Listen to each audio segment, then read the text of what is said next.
Let's play ball. Game 5 of the World Series. Garrett Cole takes a round against Jack Flaherty once more. It'll be Ohtani, Betts, Freeman, Hernandez, Muncy, Hernandez, Edmund, Smith, and Lux for the Dodgers. The Yankees go with Torres, Soto, Judge, Grisham, Stanton, Rizzo, Volpe, Wells, and Verdugo. Have the New York Yankees finally figured out how to get... I'll be right back.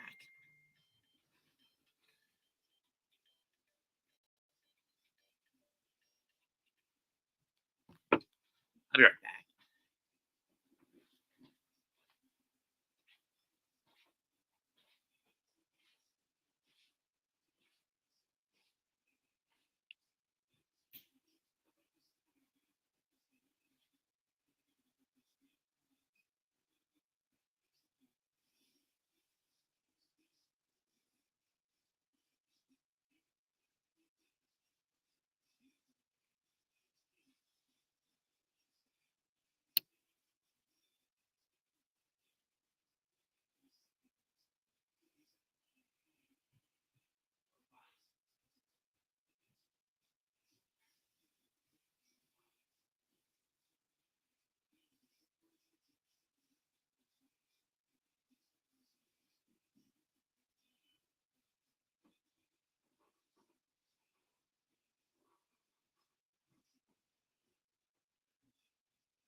As I was saying before I was so rudely interrupted, have the Yankees finally figured out how to hit off Dodger pitching? We'll find out in this one. And has the guy who tried to rip a foul ball away from Mookie Betts become the Yankee equivalent of Grimace? I don't know. But the Yankees taking Game 5 would be a massive momentum booster going back to LA on Friday if we get there.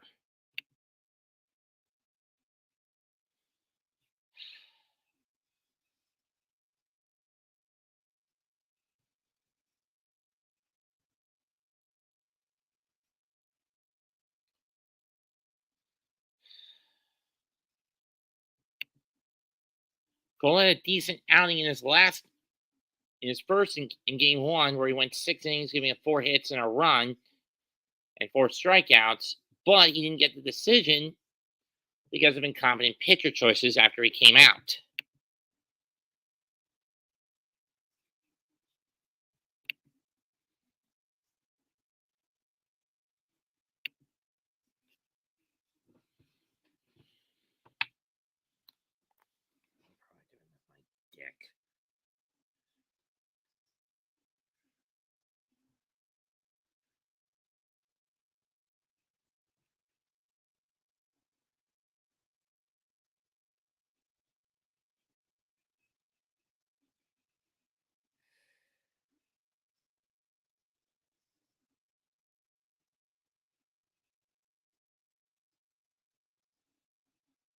They're speeding it up.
Game 5 about to begin.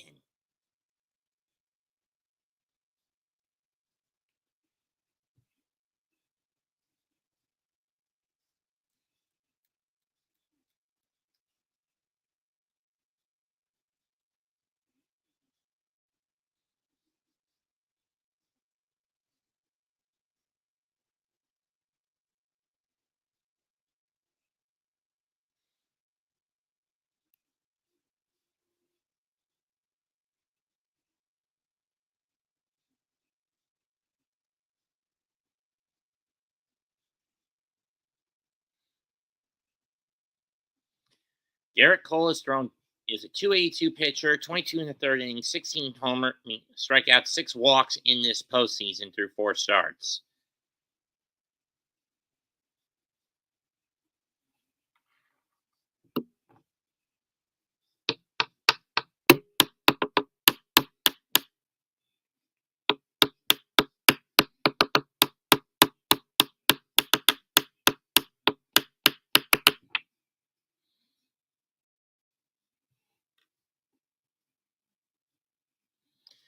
Garrett, 58% chance he allows 2 or fewer runs. He's had a 2.91 ERA in 21 career postseason starts and has allowed 2 or less in 15 of the 21 starts this season he pitched.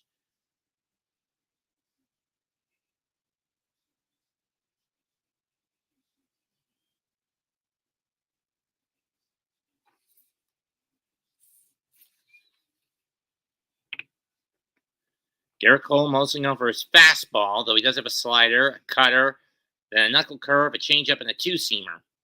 He faces Ohtani,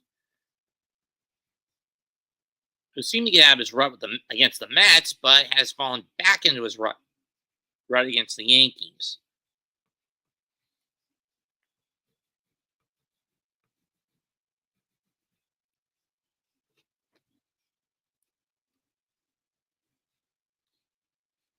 First pitch. Pop up. Right center. Judge calling off Soto. 1 down.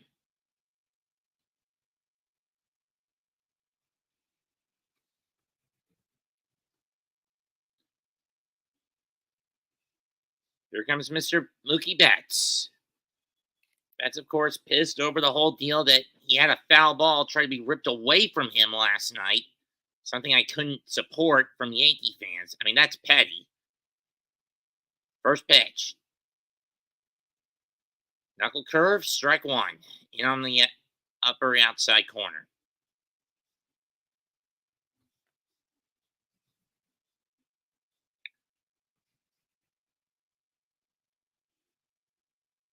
One and one.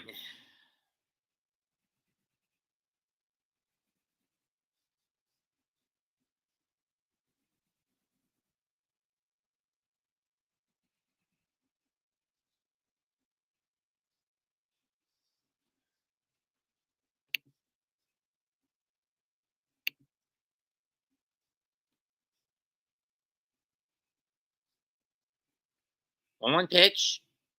Slow roller. Rizzo will pick it up. Run to the bag himself. 2 down.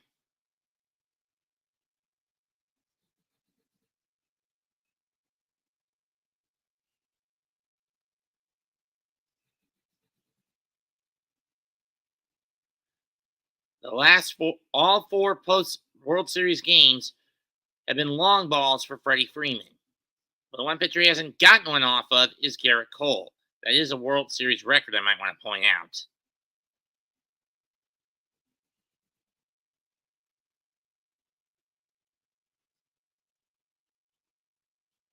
That's fouled off. 1-0. 0-1.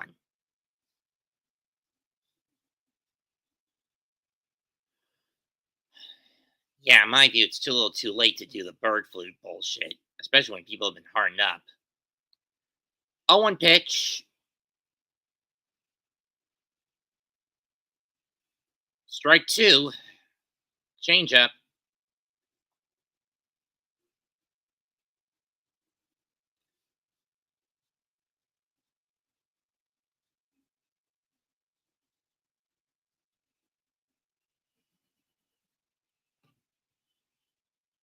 This one's hit to the left. It's not a homer. Verdugo's under it, and that ends the inning. The Yankees get a clean inning against the Dodgers. Yankees coming up.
Kamala Harris.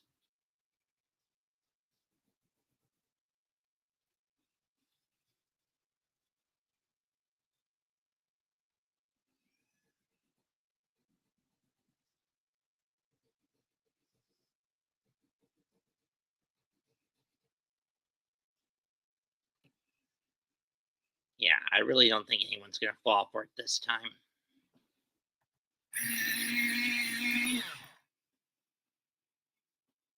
News is not featured.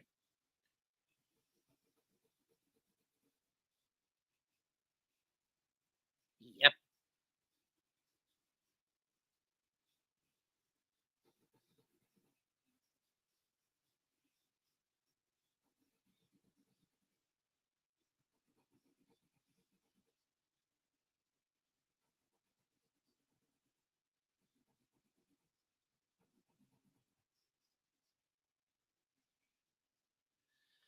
Flaherty has been very wishy-washy in the last 3 postseason games.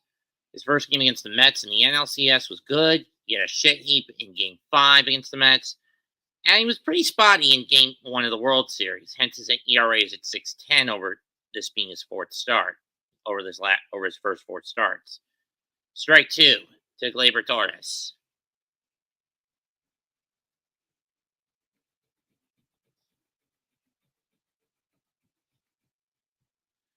0-2. 1-2 in the dirt. Or low. Flaherty, a 4-seamer plus a knuckleballer, combined with his slider and a very rarely seen 2-seam fastball. 1-2 pitch, ground off the mound, 2 Lux. He'll fling it to Freeman, 1 down.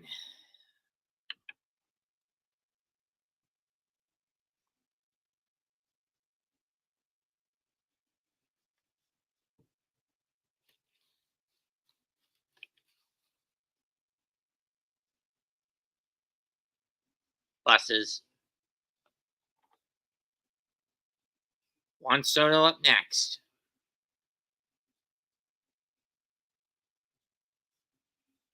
Ball 1.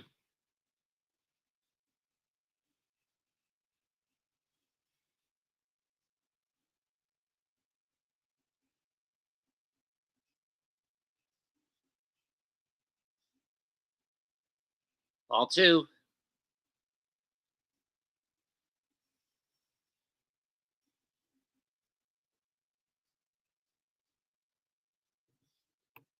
To a pitch. Outside, 3-0. Larry's way behind Soto.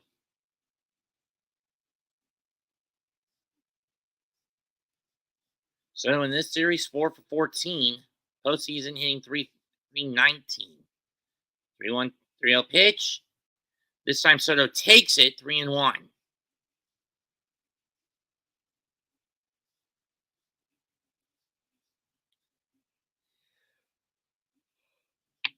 Oh, I'm not surprised by that. Ball 4.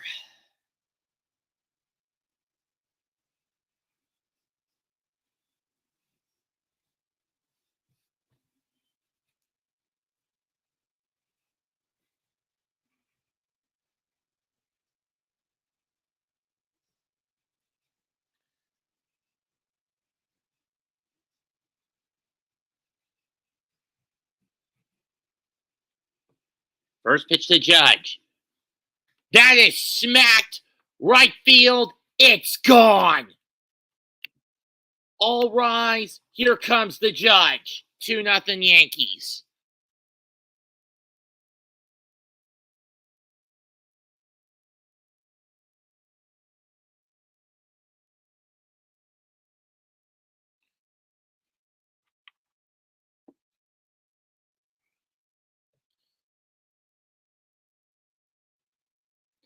Middle in fastball. Cookie. He is crunched.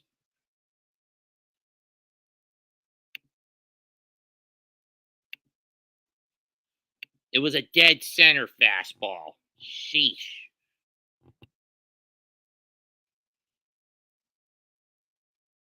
The Yankees picking up where they left off. First career World Series homer for the Judge. His first homer in the last 25 at-bats he's had. And here's Jazz Chisholm Jr. Ball 1.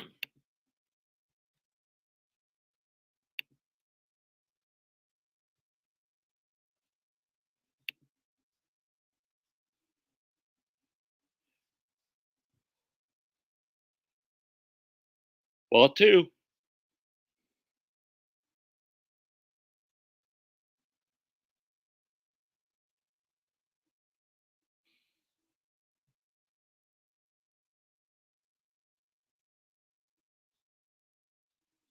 2-0.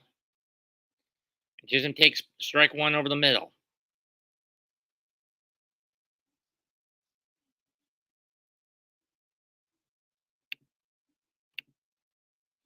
2-1 pitch. And Chisholm gives one a right to right. That one's gone. Second, near the second deck. Back to back, belly to belly. Yankees don't give a damn if they're stone dead already. 3-0 Bronx Bombers.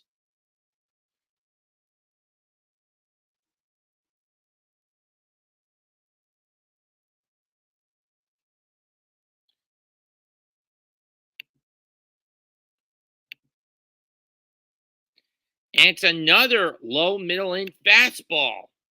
Middle dead center fastball.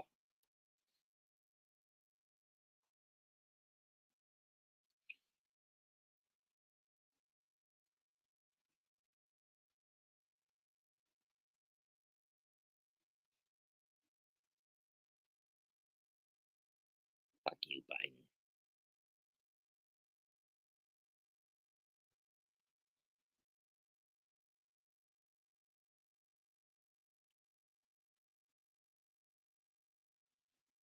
Ball 1 to Giancarlo.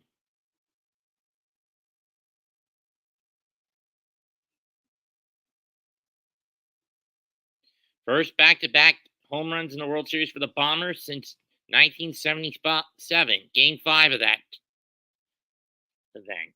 That game. And Pryor is already calling up the bullpen.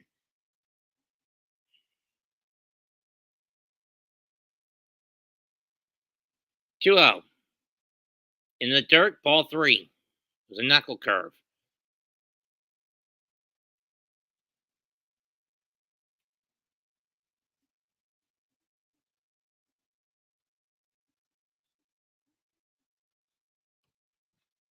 Especially with only 6 days left.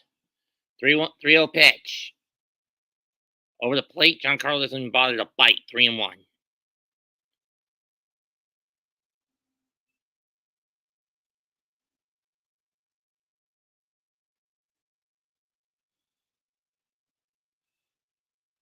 Giancarlo takes strike 2. Thought it was in, too far inside for ball 4.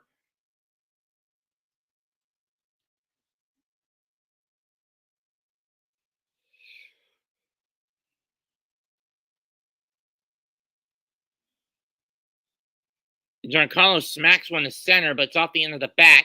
Kike Hernandez slides. He has to dive, and he makes the catch. He stumbles, has to dive forward, and he makes the catch. 2 down.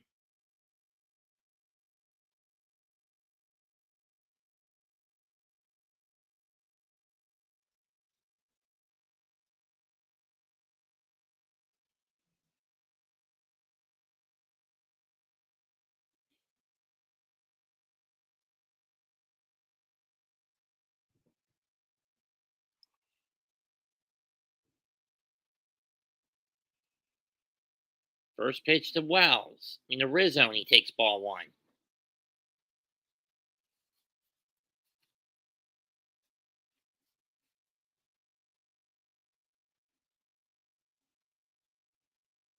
Ball 2.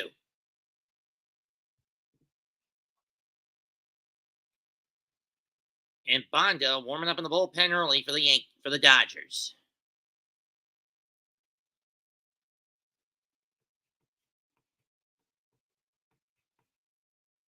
Swing and a miss, 2-1.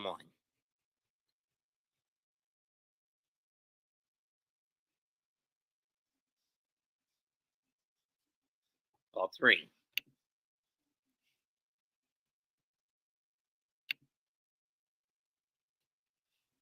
3-1.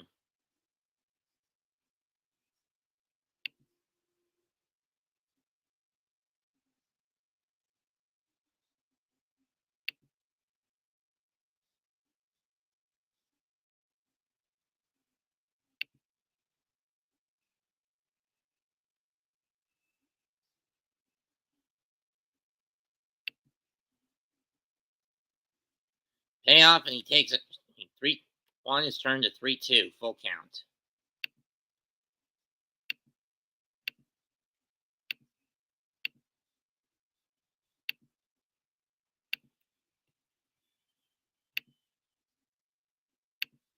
Three, 2, and strike 3.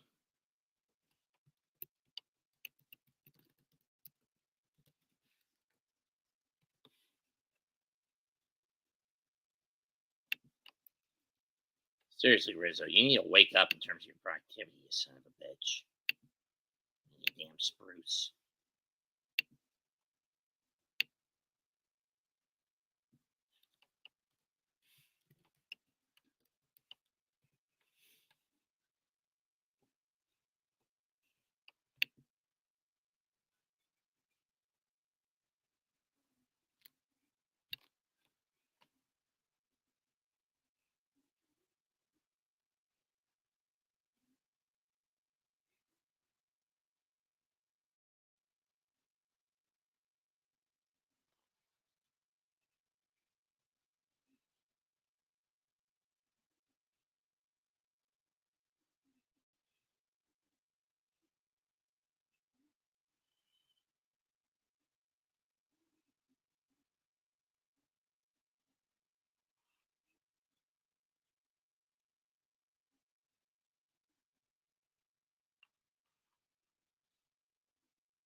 Through 1. 3-0 Yankees.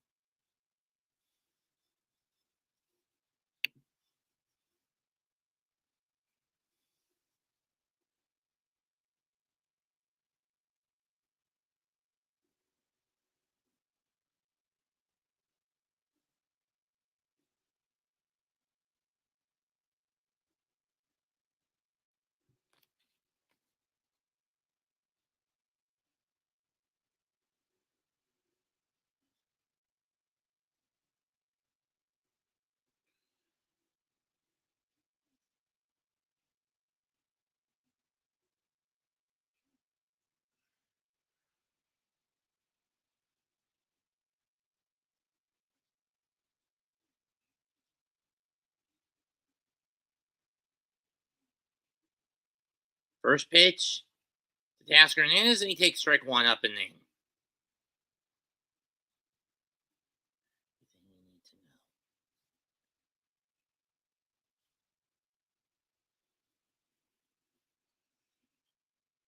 Pop foul.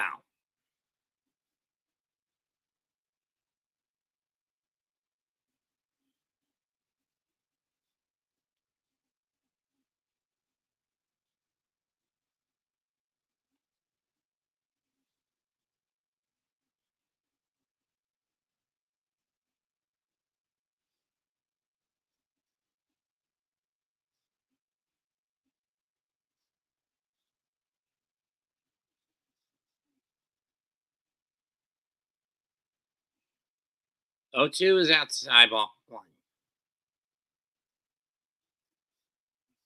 More likely, yes.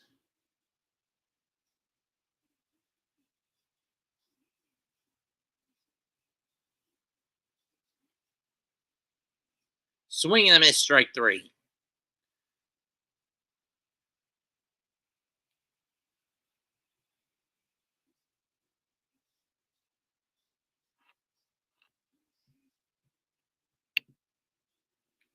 Oh, hi, Pat. Hey, what's going on? Just checking in. Okay. Well, so far, so good for the Yankees.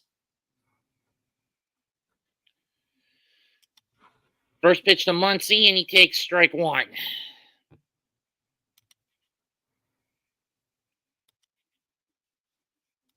Knuckle curve off on the outside corner. 0-1 pitch. Takes that knuckle curve again, this time more over the plate, strike 2. Muncy has been pathetic in this series. I mean, the NLCS, he basically dominated the Mets. Where's that Max Muncy? Way outside the changeup, 1-2.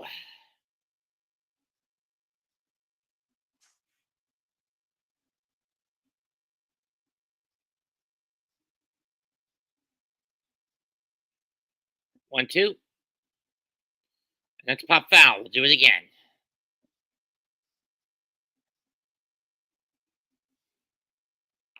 You way ahead of me, Mets. I'm just watching on television.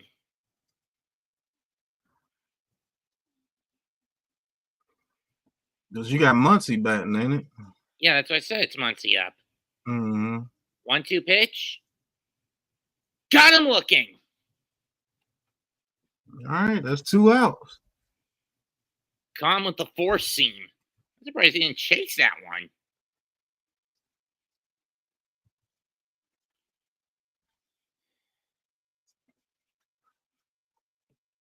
Yep, I just seen him foul it off. So, yeah, you way ahead of me. You about 2 or 3 pitches ahead of me, Mets. First pitch. Ball on a Kike. Slider just missed.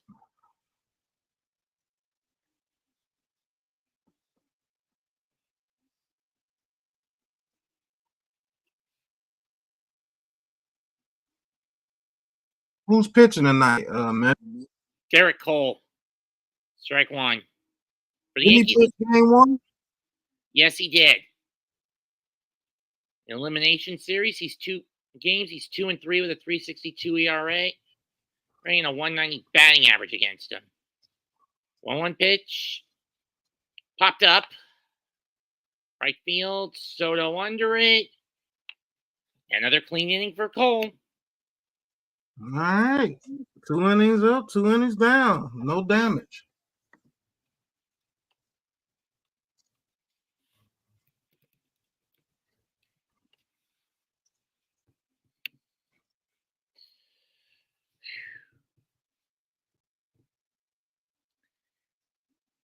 I'm going to be blunt with what happened last night. I wouldn't call a guy who tries to rip a foul ball away from Mookie Betts and possibly even rip his hand out of his socket a grimace for the Yankees.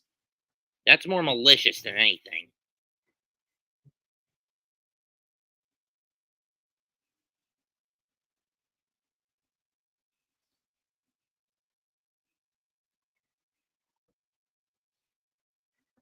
Yankees can win this one. It's a different series. Yeah, thankfully, tomorrow's if they win, tomorrow will be a travel day for both teams.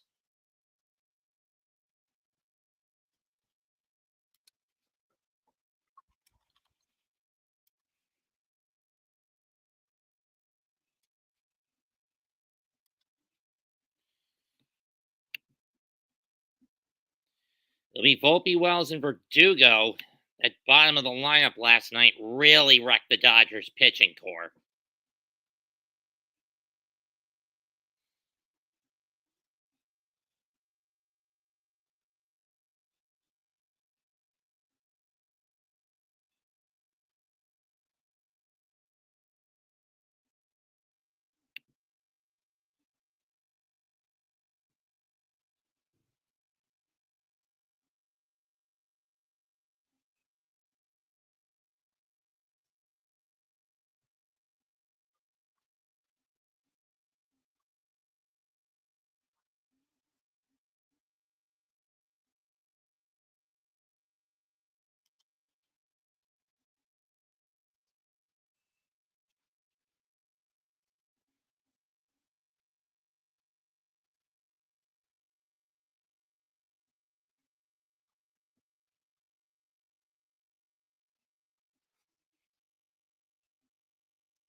Cole put on a clinic in Game 5 of the 2019 World Series, but unfortunately for him, the Astros fell the Nationals because of how fraudulent they were at home.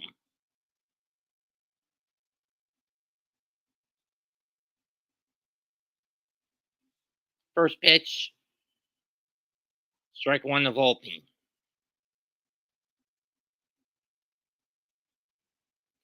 First player all time with 4+ RBIs and 2 stolen bases in a World Series game was Volpe back in Game 4. Lines one to left field. Fair ball down the line. Base hit going to the corner. And that'll be enough to get him over for 2. It's a leadoff double.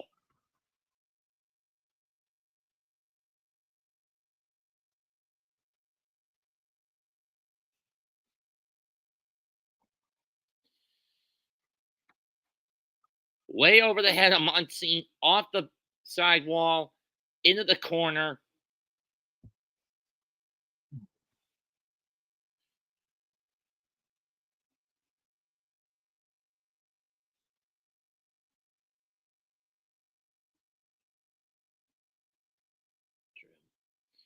First pitch to Wells, and he takes ball 1. Youngest Yankee catcher with a World Series homer was Wells last night.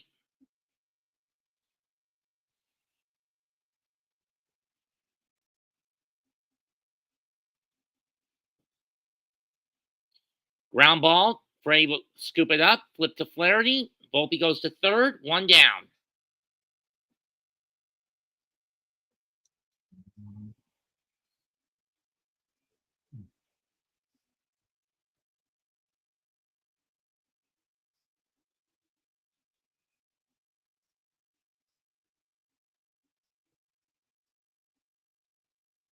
If you want, pal, I'll let you stream it on your channel.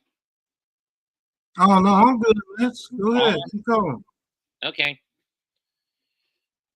First pitch to Verdugo. It's low. Ball 1.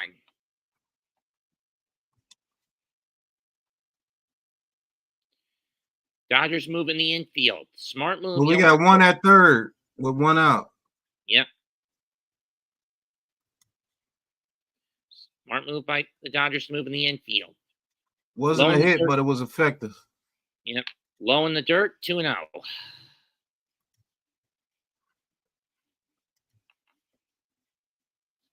Oh, Mike's here. What's up? Hi, Mike. How you doing? Fine. Pat, this is a friend of the Jets podcast. His name's Midnight Mike. What's going on, Mr. Mike?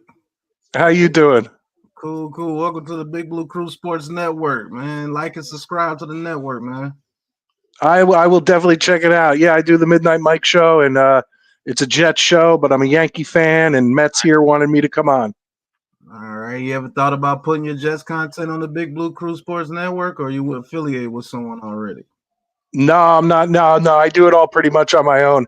I did 10 years of podcasting and did part of networks and stuff like that. But let me check. When I get off of here, I'll check out your stuff. Okay. Well, you're on the Big Blue Crew Sports Network now. Well, I think you went through Mets, but Mets is on the Big Blue Crew Sports Network. So. Oh, okay. Wait. So wait, Mets. I thought you were on your. Oh, you guys are ahead of me. 4-0 Yankees. Mets, you're just ahead of me because I was watching you earlier, and I looked down at your screen or at my screen here, and I went 2-0 Yankees, and then I looked up and Judge was there. I was like, Judge is about to hit a home run, and then poof, there it goes. And Verdugo just got his RBI single to bring Volpe home. Yeah, I'm about to see that. But I'll tell you, Mets, this is a hot start for the Yankees. Something they long lacked in the first 3. Yeah, oh, absolutely. And to a lesser extent in Game 4. Yeah, Game 4, they didn't pick it up till like midway. Wait a minute, they're pulling Verdugo out? What the hell for?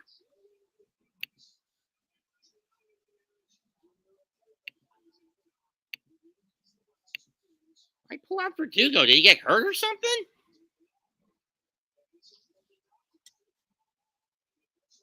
Well, Bond is coming in to replace Flaherty, and we saw him in the bullpen. Hey, Mr. Mike, I put the link in Mets chat. In the private chat. The Big Blue Crew Sports Network. Oh, okay. Hold on. Private chat, Mike. No, it looks like the Yankees came to play. Well, it's do or die for them, Pat. Lose this, series over. Win, you live to fight another day. I'm afraid if I click on this link, it will take me out of StreamYard. No, it shouldn't. Hold on. Because I'm on my phone. Oh, okay. Yeah. Yeah, you click that link on your phone. Yeah, it took them out.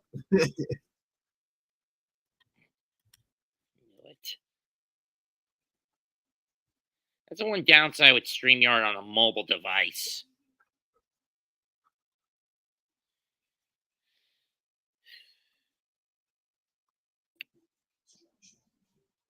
Yeah, just exiting the private chat made the whole screen go away. Yep. I looked at the private chat, X'd out of it, and it X'd out of all of StreamYard. But I'm sure if I put in it's a Big Blue Crew? Big Blue Crew Sports Network with a K. Yeah. If I put that in the search, I'm sure I'll find it. Mm-hmm. Yeah, I would love to have some Jets content on the network, man. A member of Gang Green joined the Big Blue. And we're both equally embarrassing this year, so that's good. Right. We both have saboteurs on our teams, but in your case, it's a little more obvious. Yeah. Well, I mean, you know what? It's hard for me to even. I don't even know who to blame because even with Rodgers, the problem is that he's better than anything we've seen in the past 7 years, maybe even more. So it's like it's hard to blame that, blame him when we've gone through Trevor Siemian and Tim Boyle and Zach Wilson and Chris Strevler and Sam Darnold. The bad part is he's playing not just like him, but the record is still the same. Yeah. Well, go ahead, Matt. Sorry. No, you first, Mikey. No, I'm just saying it's unbelievable that, I mean, our quarterback play is much improved from last year, but our record does not show that at all. I mean, last year at this time we were 4-3 or it was 4-4. Something like that. No, it was 4-3. Yeah, 4-3. And I mean, by contrast with the Giants, the saboteur, the fans who have been coming for the last 5 to 10 years are sheep who can't see the forest for the trees. That's not Jones who's the problem, it's Dable. I've even heard on I forget who I was listening to, but someone was talking about if Daboll gets fired from the Giants, would you want him coaching the Jets? You had him as a quarterback coach in 08. No, I'm head coach. I know, but I'm just saying because obviously Ulbrich ain't making it. I know, but he's done. Yeah. I'm just saying, and when you hear the rumors of Rex Ryan trying to petition to get back in the saddle, I wouldn't mind that. Ball gets away. I have a mixed feelings with Rex Ryan. What's the problem with Rex? If we're gonna blow the team up and start from scratch completely, I want a new head coach, new everything. If so, we need someone to come in and try to get all these divas like Garrett Wilson and Sauce Gardner, and I mean, obviously Rodgers and Devontae would be gone. I mean, but if we need someone to take some of these core guys, if we decide to re-sign them and get them and smack them and get them back into reality, then I think Rex is a good guy for that. I see. Anyway, 2-1 count Soto, runner in scoring position with 2 outs.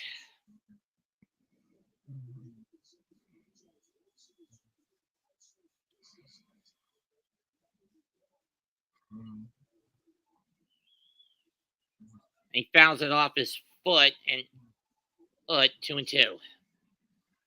I mean, with Dable, I just want a coach who's competent, and if we get stuck with Jones for another year, someone who can use him properly.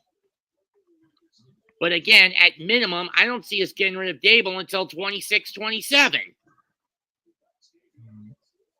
I don't know how bad of a coach Dable is. He's a con artist. Yeah, Mets. Do you remember what you were saying about Mendoza and the Mets all year? Yeah, but at least with Dable, this one is legit. I mean, think about it. There's such a discrepancy when the Giants play at home and on the road. At home, that playbook is extremely narrow-minded. He's basically sabotaging DJ. As much as I want Jones gone, this year it shouldn't be his fault. It's Dable's. He's a scapegoater. I don't know, Mets. You gave Mendoza shit all year, and then the Mets had one of the best seasons in the history of the team. Hey, is that Pat Sajak behind Juan Soto? That's totally Pat Sajak. Yeah, that's Pat Sajak. He retired from Wheel of Fortune and decided to just take in $10,000 seats at Yankee Stadium. Right. They got the money to do it. Yeah. I thought he was a Dodger boy. Well, I didn't see. He wasn't wearing a hat or anything. Well, in any case, Soto gets walked, so it's runners on first and second for the Judge. Oh, Judge could come through right here. He could break this game open. I mean, especially when you consider how I've criticized him the first 3 games for his plate discipline or lack of it. Wow, the Dodgers just looked. The pitching Is this a backup pitcher in? Yes, that's Anthony Banda. Yeah, they pulled the starter already. Well, he was getting hammered. I mean, they basically did a bullpen gauntlet last night. For Game 4. Thinking it worked against the Mets in Game 6, it would work last night, but it didn't. So in this series, biggest problem is Judge's biggest problem in this series, he's been striking out too much. First pitch is low, ball 1.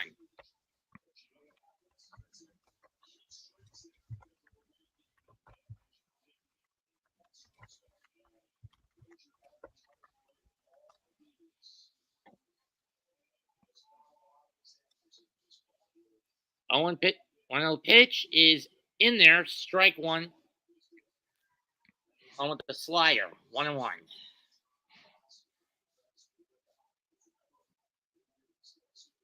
I'll tell you what, even though he got a pivotal hit last night and the home run tonight, I still just judging the postseason gives me no confidence. Slider, 2-1. But then again, when you look at the last time the Yankees were in the playoffs, 2022. He had reasons to have no confidence with Judge at the plate.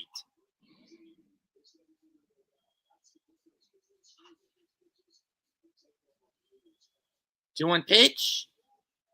Just missed. 3-1.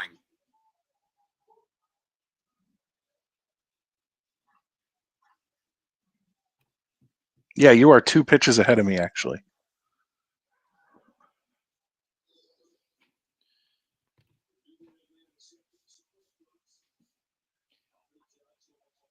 Ball 4. Ball gets away, but it's not going to matter. Bases loaded. See, now we have some guys coming up who I have a little bit more faith in. Chisholm, I mean, it's always bugged me why I have Chisholm above Giancarlo in the batting order as opposed to the converse.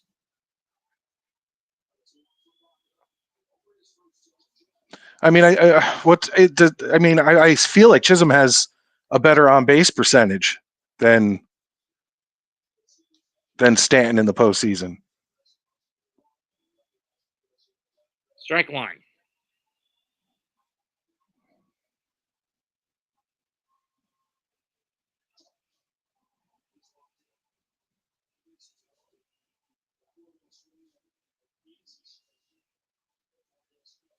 That's a ground ball. Freeman will scoop it up, fling the bond of the slide. He's out. And that's a big problem the Yankees are dealing with. They strand way too many runners. You could say the same thing with the Dodgers in this series. Yeah, but I'm not a Dodgers fan, so I'm not going to sit there and pick apart things. I look for things that my team's doing horribly. True. I do the same thing with the Mets.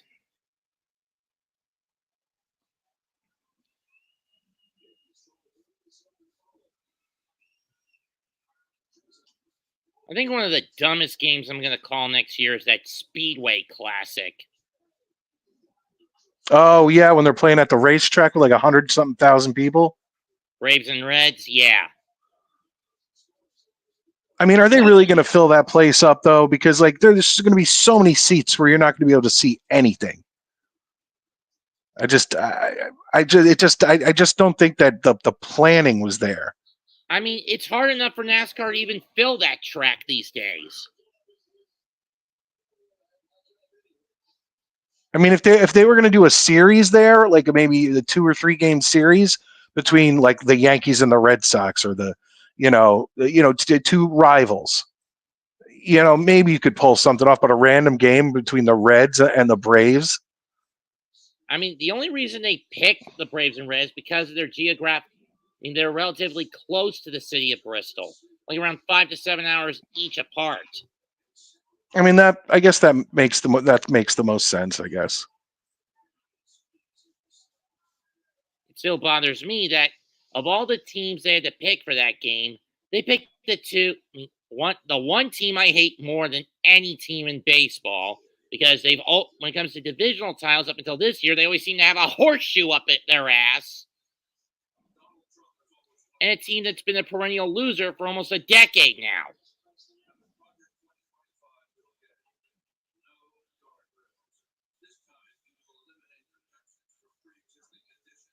You can't. My TV isn't coming over too loud, is it? Nope. Okay.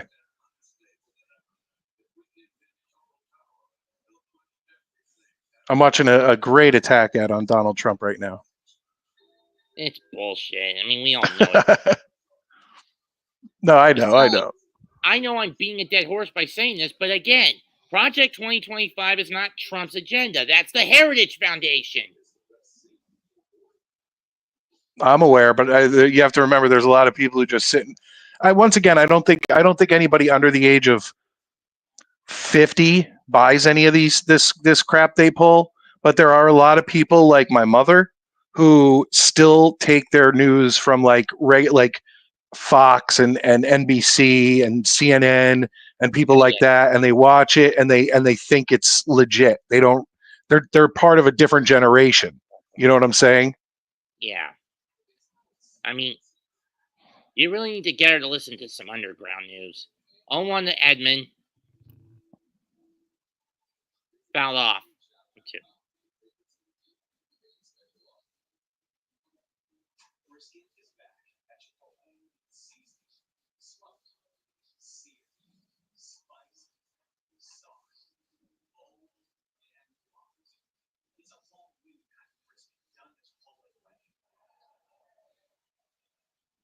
Garrett Cole is 44-1 in games with 4 runs or more of support from his hitting core. 0-2. No, I feel pretty confident. It's toward the corner, but it's foul.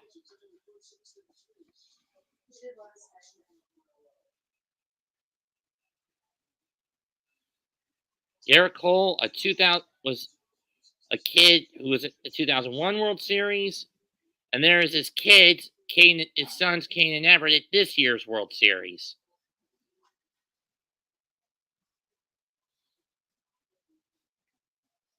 Oh, 2 pitch again.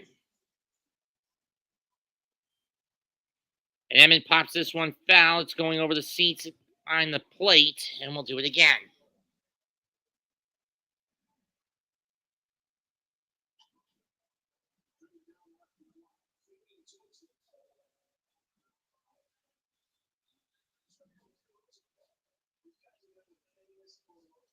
Got him looking. Hey, Matt, you want to know something that annoys me about people talking about the Yankees and Yankee Stadium?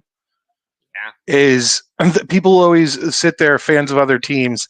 Like I saw it with Volpe's grand slam last night. They're like, in every other ballpark, that wouldn't have been a grand slam. And I'm sitting here thinking, weren't the Dodgers playing in the exact same stadium? Like, there's no advantage. You know, when the Yankees are playing the Dodgers at Yankee Stadium, both teams are playing on the same field with the same dimensions. True. So, I mean, think of the game we briefly called over the year. The tribute to the Negro League. That field's dimension is ridiculous. I mean, it mirrors Fenway on a smaller scale. Actually, so does Hadlock Field up in Portland, Maine. It's the home of the Portland Sea Dogs. Red Sox. Yeah, they are, and they have a big green monster there, and everything, and it's actually a really nice real old school park. Mm-hmm.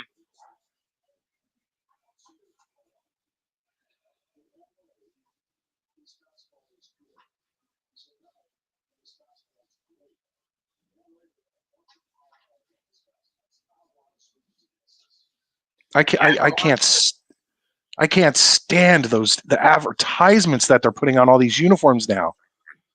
Yeah, they're doing it in every sport: NFL, NBA, and MLB. Yeah, I haven't seen it in the NFL yet. Well, in fairness, NASCAR has the cars doing the damn advertisements, so that really doesn't count.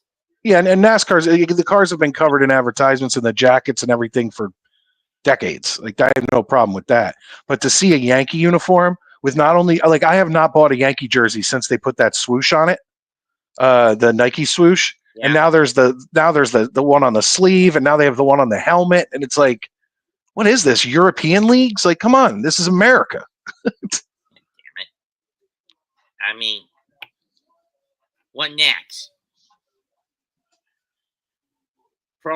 Oh wait, I forgot. Prime Energy. Fuck. Oh yeah, I forgot about that. Fuck you, Logan Paul.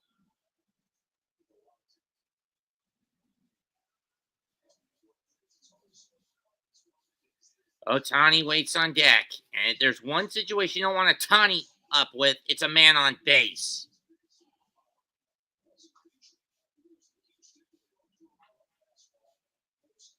3-1 pitch. Strike 2. Lux takes his time. Can't believe it's only the third. To me, it seems like, I guess that inning like took so much out of me with the Yankees scoring and all. Mm-hmm. The home runs. Yep. Cole trying to keep the perfecto going. Can he do it? No, he cannot. Ball 4.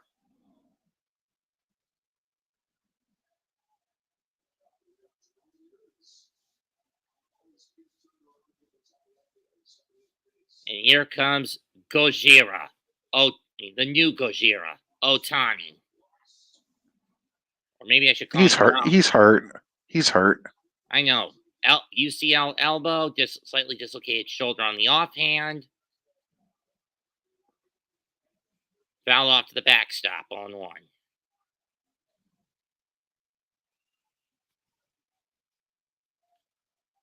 Throwing the fact that it took him forever to get a homer against the Mets.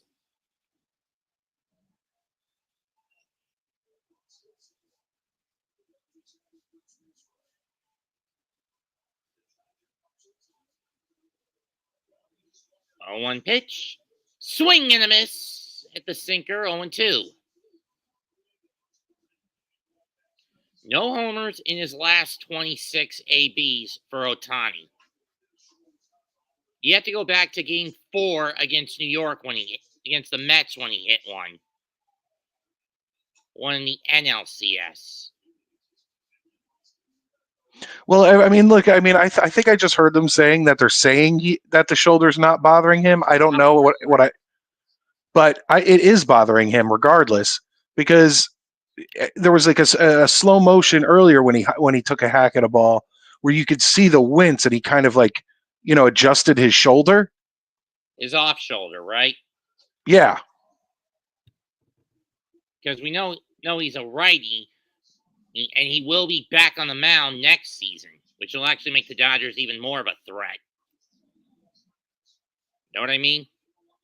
I don't know, what are the rules now? Like, so if he pitches a game, can he the next game he can like DH?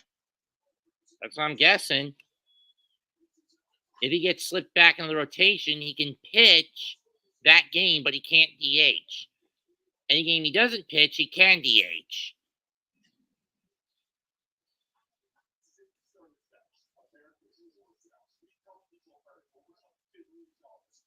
And that's mostly to keep him from re-damaging that UCL.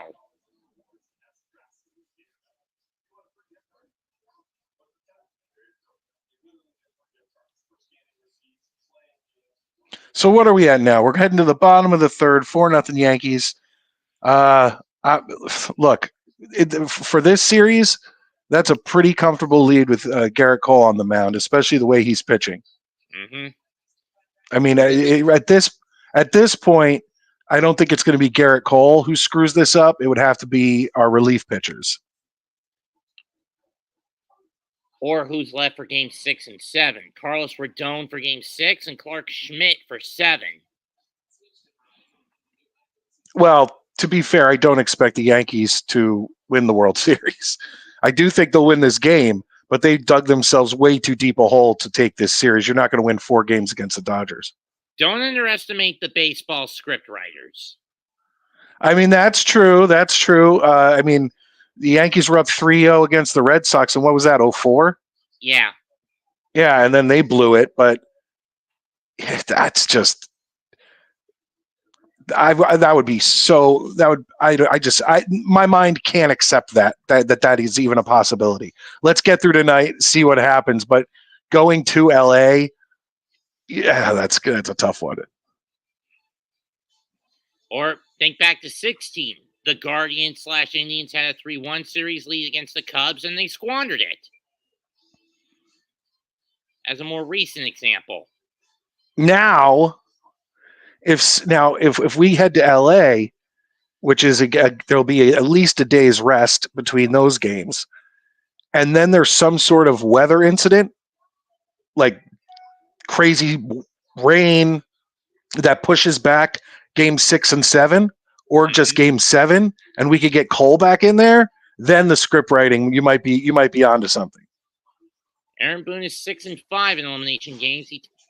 Giancarlo smacks one right field down the line. That ball is gone. Nice. First pitch, and he crushed nice. It.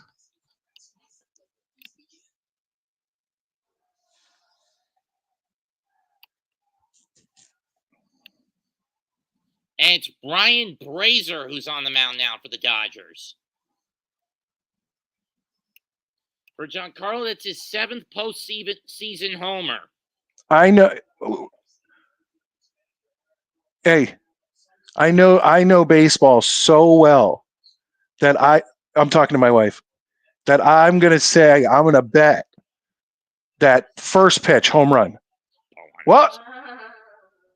Look at that. That's how far behind I am of you Mets. I know.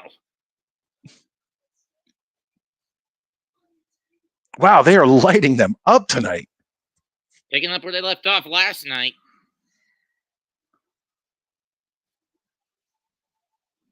One 0 pitch is in the dirt, 2-0. Ow.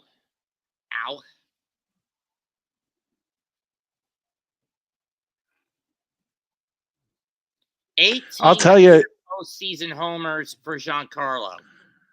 Damn. I'll tell you. This is not what the Dodgers wanted. And Wells lines one, but Mookie with a remarkable catch. Rizzo lines one, but Mookie with a remarkable catch to take away a double. The Yankees are the Yankees are streaky, and it seems right now they're streaking in the we can hit again lane, and that does not bode well for the Dodgers. Although once again, I still don't think they're going to win the whole thing, but this game is looking like it's going to be a nice, fun, easy one. Volpe fouls that one off. And I could agree with you, but again, I don't justify calling someone who tries to rip a baseball out of a fielder's hand on a foul ball and lionizing them as the Yankee equivalent of grimace. Know what I mean? Oh, is that what they're doing with that guy who ripped the ball out? Yeah. I mean, when you look at the Mets with grimace, it's done out of humor, a morale booster, a rallying cry. Something that was meant to be a joke. That's something I can understand and get behind. But what happened last night, that was borderline malicious. No, I agree with that. That was like typical, like kind of scumbag New York fan that, New York fans, Philly fans, people like that get a bad name, and it's because of people like that. Although Philly fans probably deserve it. 1-2 pitch to Volpe. Fly ball, right field, Betts under it, and he'll make the catch. 2 down. I think the biggest troll of Giancarlo is now tied Mickey Mantle for third all time. He's 2 away from Derek Jeter and 4 from Bernie for postseason homers. But then again, the biggest troll when it comes to Philly fans is that fucking green abomination known as the Fanatic.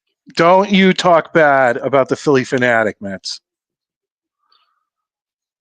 I love the Philly Fanatic. You know how many clones he has across the league? Yeah, clones, but he's the OG. For the Guardians. Whooper for Atlanta, or whatever he's called. Whooper. You have to remember, Mets, my second team is the Phillies. I know. Come on. And then, of course, since he originally started as a baseball mascot, Youppi. Strike 2. Even though now he's a hockey mascot, but I think everyone remembers Youppi. What is he with the Flyers? Canadiens. Who's the Flyers' new one that looks like a cracked out like Muppet? That's Gritty. Oh yeah, Gritty. Oh, that's a bad mascot. 1-2. Did he go? Yes, he did. Strike 3. But the Yankees do add another run. Through 3, 5-0 Bronx Bombers.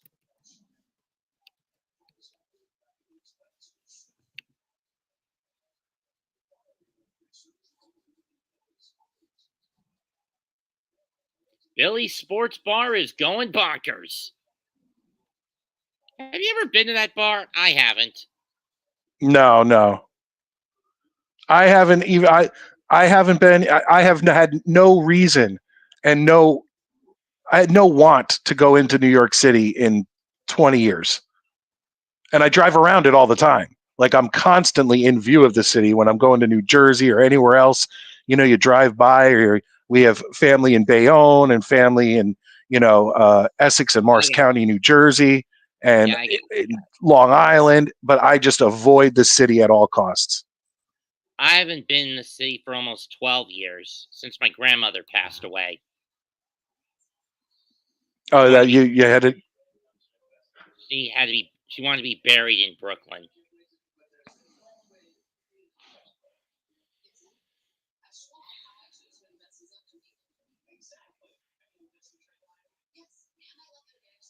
Was she a Dodgers fan?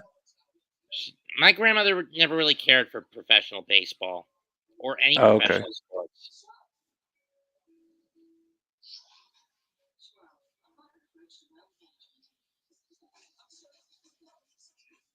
When you acted up, did she throw you for distance?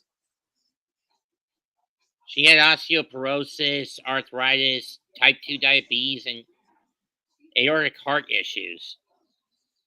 Oh, then she probably couldn't. Oh man, the Starbucks commercial always makes me want a coffee so bad. I don't care for Starbucks. It's not the Starbucks. It's just watching the coffee. I know the smell of it brewing. Ugh. I find Like I used to be like, I don't know, like at this point it was like 15, 20 years ago. I was a barista at Juan Valdez at Suburban Station in Philadelphia. And oh man, I made the best coffees. I find it a shame that, for me personally, you heard it recently Taco Bell rip their breakfast menu off their boards. No, did I even know that Taco Bell had a breakfast menu? They had for like 10 years, but they got rid of it near the end of the summer. Only thing that's left are those little Cinnabons and maybe the coffee. Yeah, I don't think I'm very rarely looking for fast food for breakfast. True. First pitch to bats. Takes inside ball 1.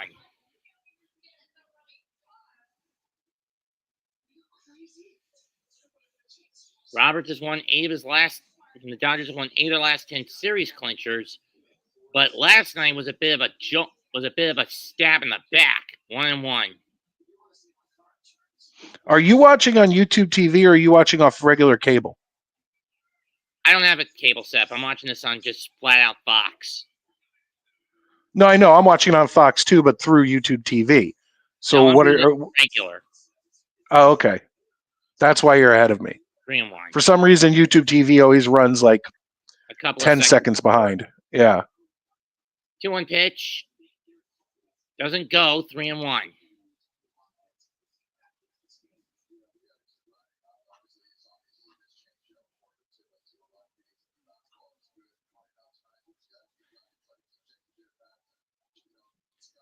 Oof. That's a horrible pitch. I'm 2 pitches behind you. Pop foul, and we'll do it again. Rizzo's not getting that one. It's going to hit the net. Dead ball.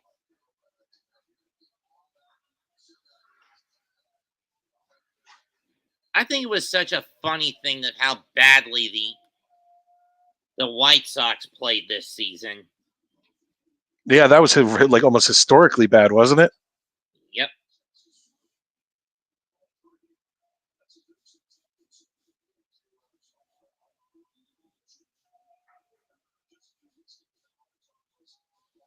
I mean, I knew they were bad this year, but I didn't think it'd be that terrible. What was their how many games did they lose this year? 121. Do you know? 121? Yep. Oh my god. That is horrible. And Betts gets on with a leadoff walk. Cole's losing some of that mojo.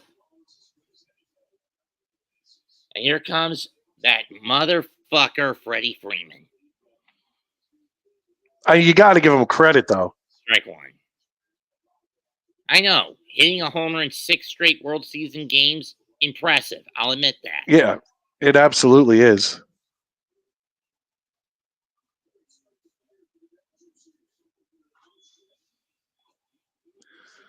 Oh, boy. That one smacked Center field. Judge on his horse to the track, to the wall. He leaps. He's got it. Oh, yes. Yo, Cole needs to get us through 6. Like, this is not. He took at least a double at worst, a homer at best, away from Freeman. Let's see, how far was this gone? Double.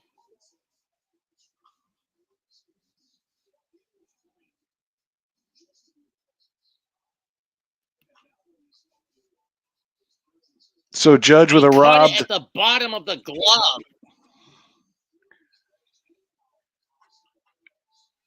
Judge with a robbed home run or double and a home run in this game.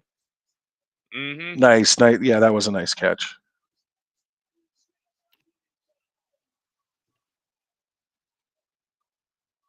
Cole fires over the first to try to get Betts, but he's back safely. Of course, Mookie, no stranger to the spotlight. 2018 with Boston. Personally, with the 2018 World Series, I didn't really give a rat's ass. Chopper. Volpe. Can't get the run at second. He'll get the productive out at first, though. Especially when we found out that the Red Sox basically did the same thing the Astros did the previous year. I think, right? Was that the rumor? I'm sorry. What were you with the Red Sox and the Astros? Yeah, that the Red Sox in 2018 basically did the same thing that the Astros did the year prior to win it all. I couldn't tell you. Strike one to Max Muncy, who has been hitless this entire series, which is an irony when you consider in the National League Championship Series, the Mets almost never were able to get him out. Him and Tommy Edman. And ended up with the latter becoming the MVP of that series. Swung and a missed, strike two.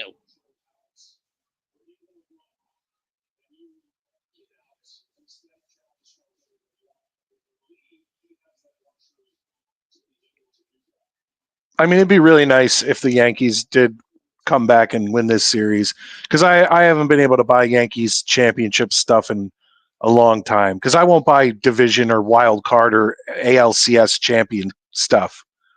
That's, to me, that's, as a Yankee fan. Now, if it were the Jets and they won the division, I'd 100% be buying stuff that say like AFC East champions. But the Yankees, it's World Series or nothing. Dodgers are 0 for 26 with 10 strikeouts and 3 walks since their last hit. Cole steps off.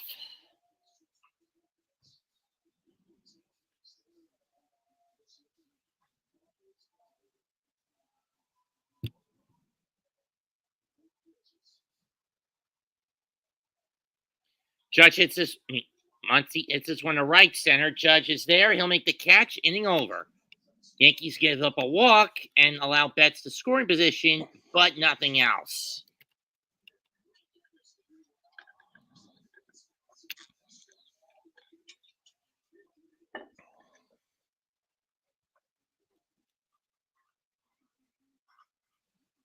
Seriously, a preview for Wicked?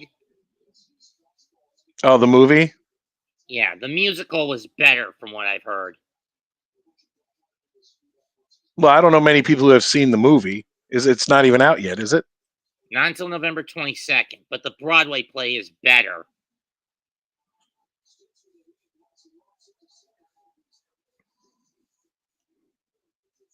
Seriously, do they really have to paint the Wicked Witch of the West and the Good Witch of the South as lesbians? Disgusting.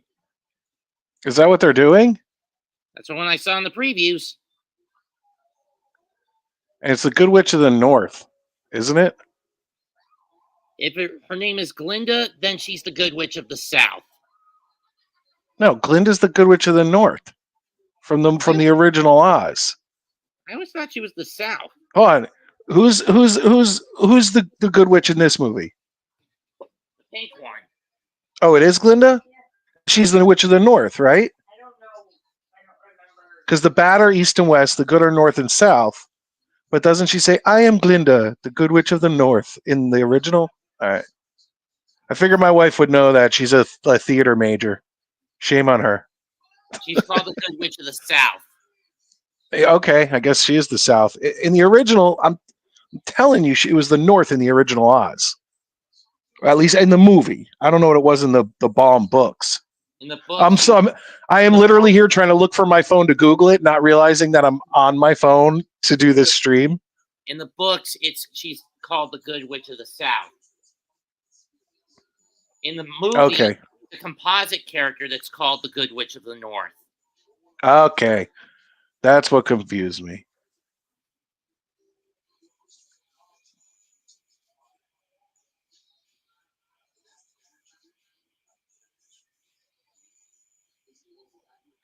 Are they supposed to be sisters? I don't think Okay. No, okay. Yeah, no, they're not.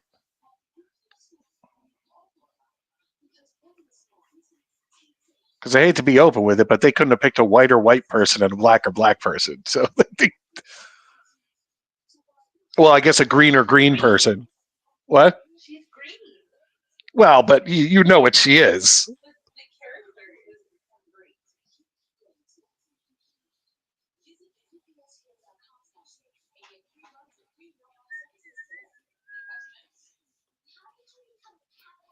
Well, she's definitely not related to Margaret Hamilton, who played the original Witch of the West. And to think that she actually started her life as a kindergarten teacher. Kopech now on the pitch. Ball 2.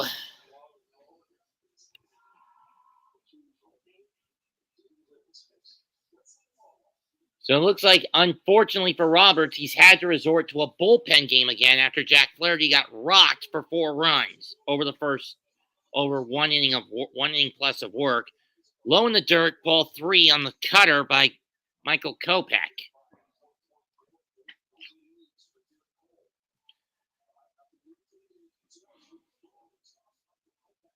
Which proves that the big weakness of the Dodgers is finally coming home to roost. Rotational depth issues. Know what I mean, Mike? That's what seems to be going on here. I mean, what is it that now? What are they on their third or fourth pitcher? Which Kopech, Bonda, Blazer. This is their fourth. Flaherty, fourth. Fourth pitcher in 4 innings. That is insane. And this may be where the Yankees can exploit it. Force Roberts to overmanage and burn his bullpen constantly to where they gas themselves out and they can take over. That is going to be one hell of a game Sunday afternoon. Lions against Green Bay. Oh, yeah. That'll be a great game. Outside ball 4. Pat Sajak has gotten more screen time than anybody in this game. He is sitting in that perfect seat behind a left-handed batter. No Vanna? Or is she still in the show? No, I think he looks like he's there with like his daughter or his granddaughter. Oh. It's definitely not Vanna. Here's Glaber. And he pops it up. Edmund calling Muncy off. He makes the catch. 1 down.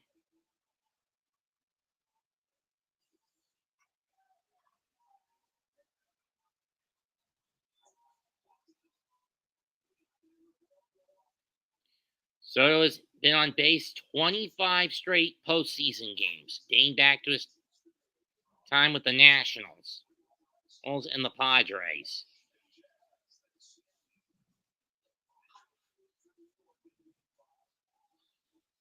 I don't know how you feel about it, Mets, but I am nice. I am 100% for the Yankees making their players shave and not have those like caveman beards. It's a luck charm that's very hit or miss in my view. I mean, why even let Austin Wells keep that handlebar mustache? The mustache is different. You're allowed to have a molester mustache, but that's it. That's it. If Mattingly had one, it's good for me. Here comes the judge. MVP chance break out Yankee Stadium, something that had been long since quieted because of how sluggish he's been all postseason. Ball one.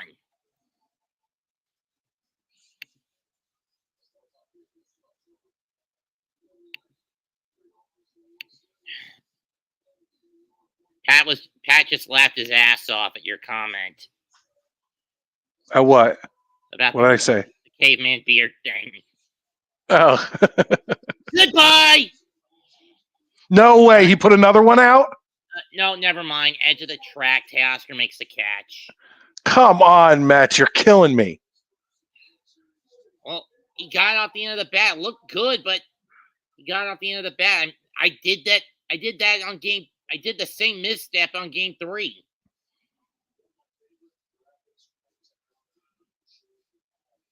He got it off the bottom of the bat barrel. A little higher, and he would have got up the barrel, and he would have gotten it out.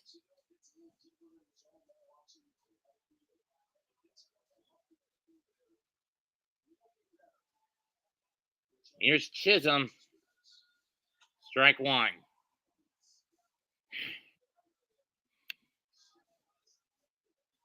Can't blame me, Pat, for the sound of the bat deceiving me a lot.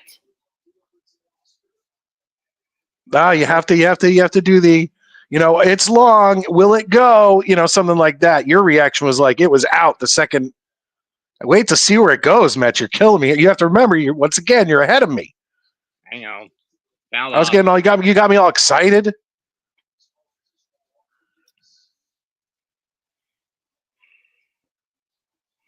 So did I, Pat. So did I.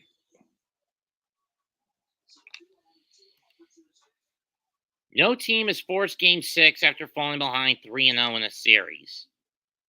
Damn. Well, it looks like that's going to change.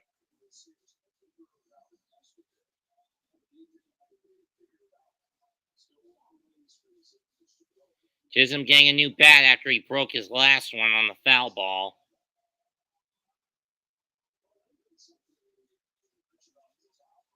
That is like, who is Chisholm like trying to, is he going as Flavor Flav for Halloween? Beats me. Like, what is that around his neck?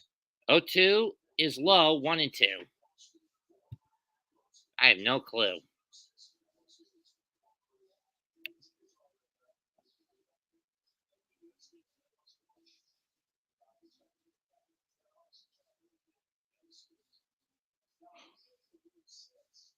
One-two pitch. Fouls it off again.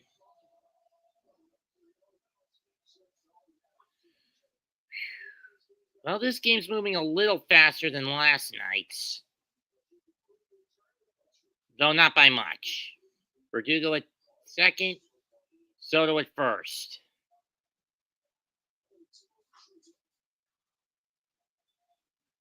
1-2 again.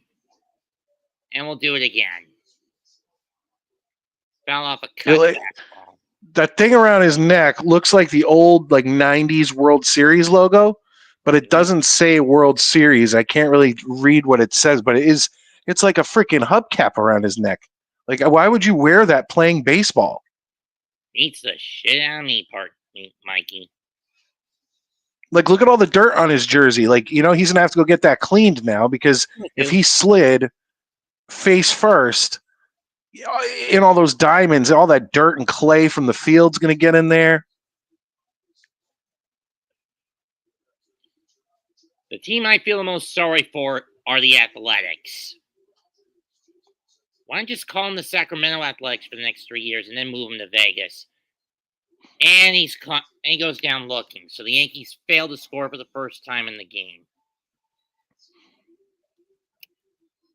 I don't feel bad for the Athletics. I feel bad for the few Athletic fans that were left in Oakland.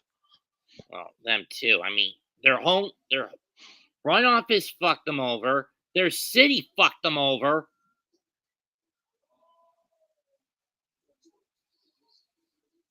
What are they gonna call them when they play in Sacramento? Just the Athletics. So they're not gonna have a city name attached? Not for the next 3 seasons. When they go to That's so weird.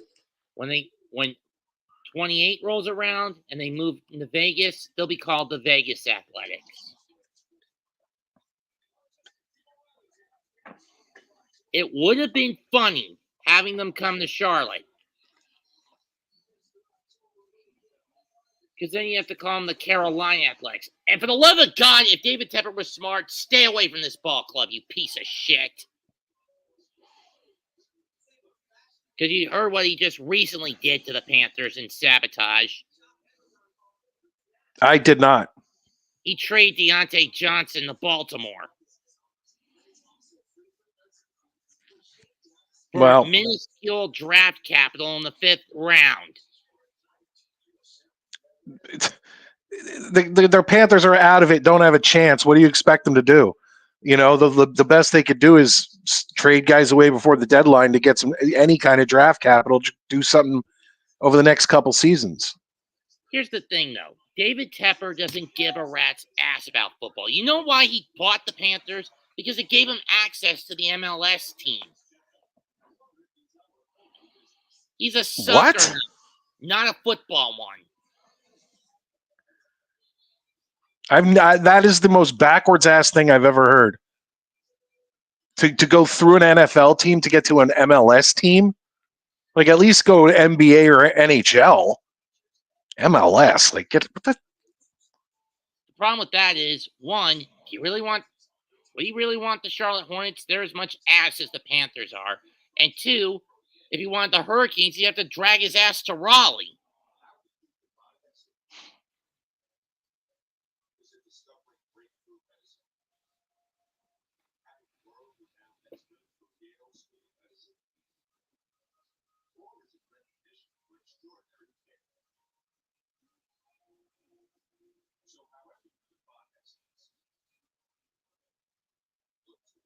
Hold the line, Knicks. Hold the damn line.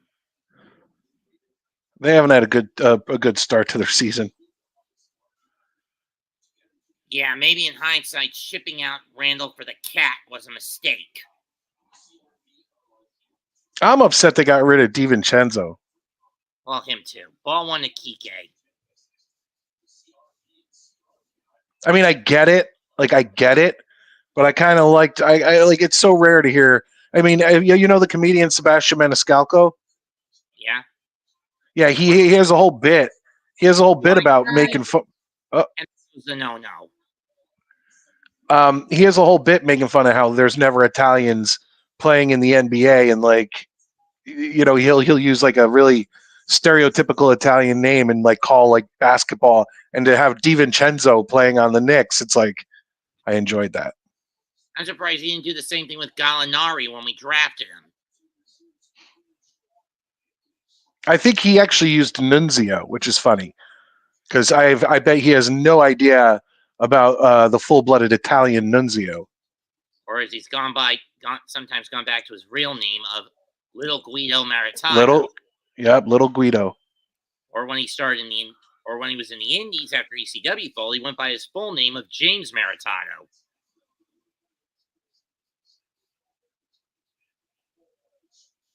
Wait, when he was in the Indies, he couldn't go by Little Guido? Did WWE somehow buy that?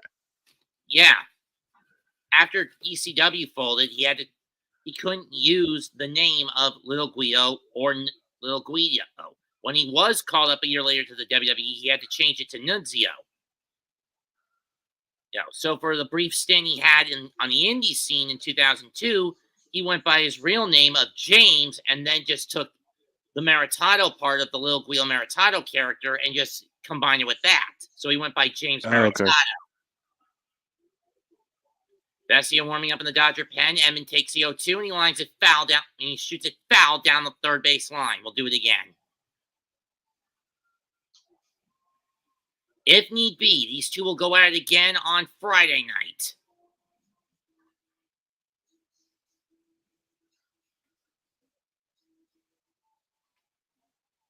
So in the third inning, Cole lost the perfect game. Here he's lost a no-no. Fly line. Oh, and Judge dropped it. And somehow Kike makes it safely. E8 on the Judge. And usually he's much more sure-handed than that. Well, that takes away that lovely catch he had earlier. Closed his glove too early on that one.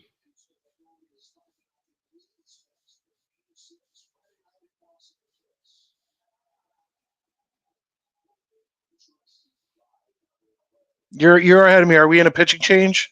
No, it's a mound visit. Okay.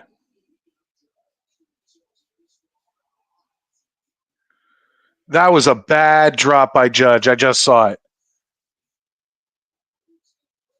That was a bad drop. Like, that is a ball any little leaguer makes the catch. And now Cole's showing some signs of fatigue. He needs a double play ball here just to mitigate the damage. Will Smith up. He's 2 for 15 in this series. He had a homer last night. In the dirt, ball one with the knuckle curve.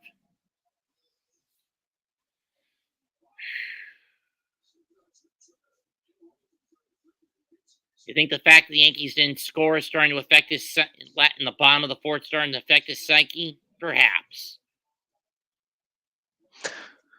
Strike one. He's getting tired, Matt. It is what it is. Pitchers aren't what they used to be.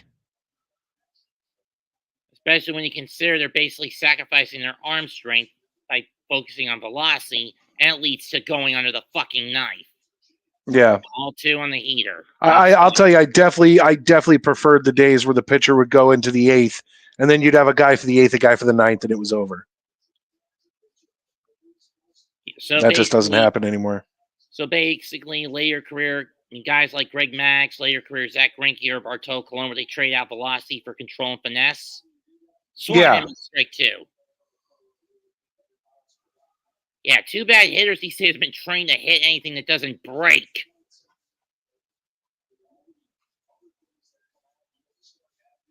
Well, in those '90s Yankee runs, it was always like get to the eighth, and then it would be they'd have a guy for the eighth, and then you bring on Rivera in the ninth, and it was over.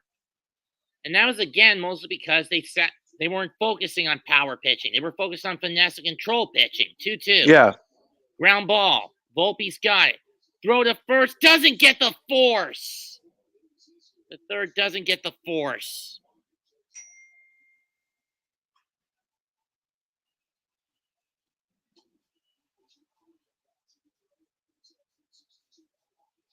And the Yankees are just letting this one slip through their fingers.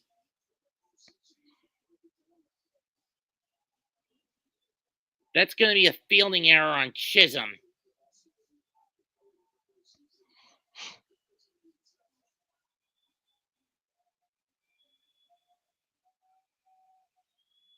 That was a bad short hop to throw. And now Gavin Lux is up. At this point, the Yankees make no choice but to trade in a run for some outs. Second error of the inning on the Yankees. What would make Volpe go to third on that? Probably closest. Underestimated. But it was an awkward throw. If you would have thrown to second, it would have been just or first. Look how awkward that was in the replay. I saw it. And here's Lux.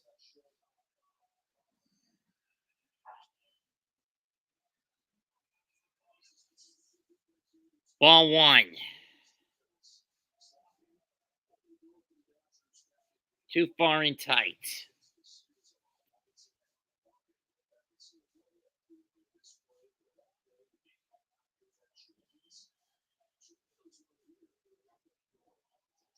Strike one.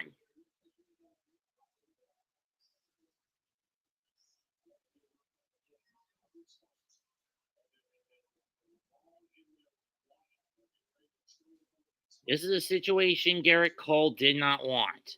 But if he wants to get out of this inning, I'm pretty sure he'd be more than willing to trade in a run. Strike two. Especially when you have one of the most dangerous hitters coming up in one of the worst in the situation you don't want to do. Because you know who's on deck. I'm not. Once again, I think Ohtani's shoulder is bothering him a lot. He's grimacing after swinging the bat. 1-2 pitch. A much-needed strike 3. Good. Because I was about to say, what we need is Cole to strike him out, and then all we need to do is have somebody bat and do a double play, and we're out of the inning. And that someone is Ohtani.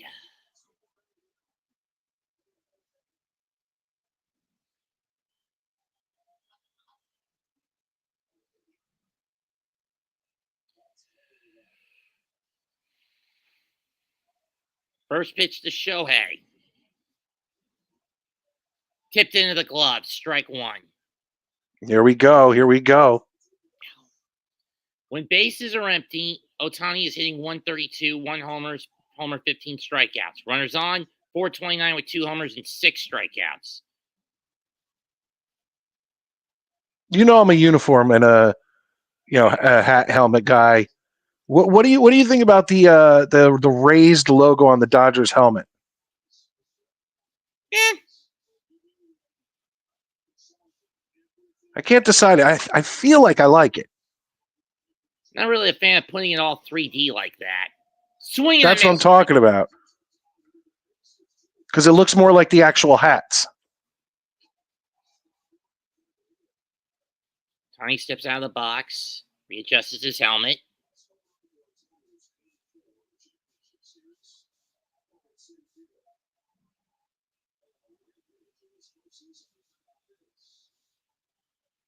One-two pitch.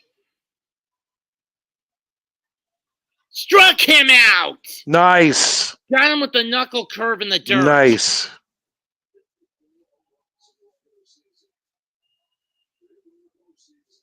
And now if Cole pitches out of this inning with 0 outs, bases loaded, that would be incredible. It'll be a massive ass bullet the Yankees have dodged. I mean, and Cole has pitched a great game. Outside of this inning, of course. Yeah, but if he pitches out of it. Well, no on the cut fastball. Betts has hit 6 grand slams in his lifetime. This season, 1 for 4, but he hasn't gotten that salami. Betts hits a grounder. Judge will scoop it up. But he's too Rizzo was too slow on that. Are you kidding me? All he had to do was just run to the bag, and he gives up the run. 5-1. I mean, seriously, Rizzo, were you that stupid? Told you the guy was a rat. I mean, it's a simple play, Rizzo. Just run to the bag instead of jogging to it, and you get that out.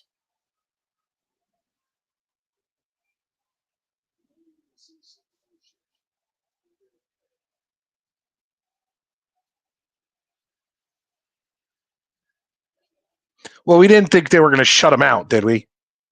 Not really. Here's Freeman, and he lines that one foul. But I mean, seriously, Rizzo, speed up on those sorts of pit hit and grounders. Or is he a lazy-ass son of a bitch? Now you're in a situation you really don't want. Ball 1.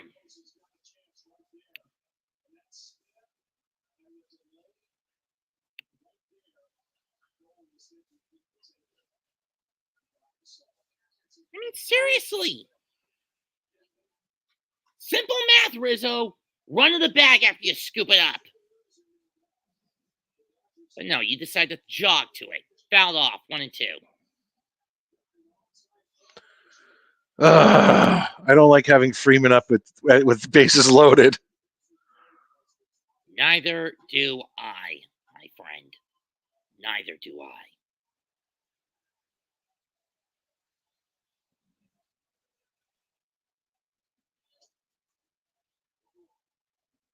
Fouls it off the plate. We'll do it again.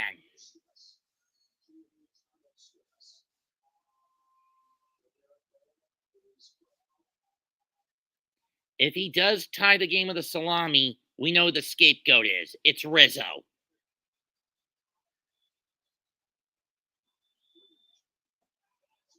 If he ties the game with a grand slam, I am going to be legitimately like, Body it's flail and arm. like I'm going to be so pissed off. You gonna blame Rizzo for it or Cole? They would both be to blame. I'd also blame Judge earlier in the inning for missing that simple catch. And blame Volpe for going to third with an awkward short hop pick throw. Yeah, there's been a lot of Well, he doesn't give errors and mistakes in this inning. He does give up a base hit that's going to bring in 2. And the Dodgers are now clawing their way back. It's 5-3. Ugh. Runners on the corners, 2 out, and it's Teoscar Hernandez coming up.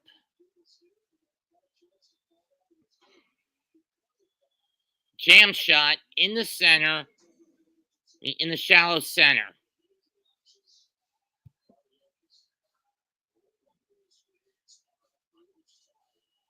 And you see Freeman's kids.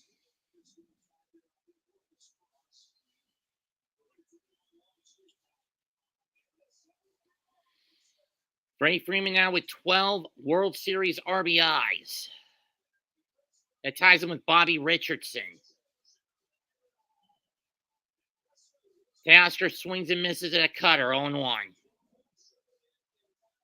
At this point, Cole just needs to get out of this inning, and then we can bring in a new pitcher. I don't want Cole back in the 6th. Yeah, question is who you put in. I mean, At this point, both sides have overtaxed their bullpens.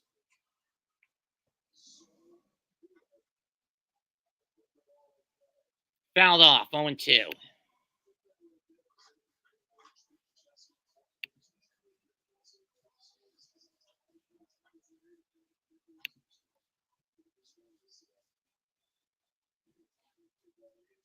I mean, you can't trust Nestor Cortez.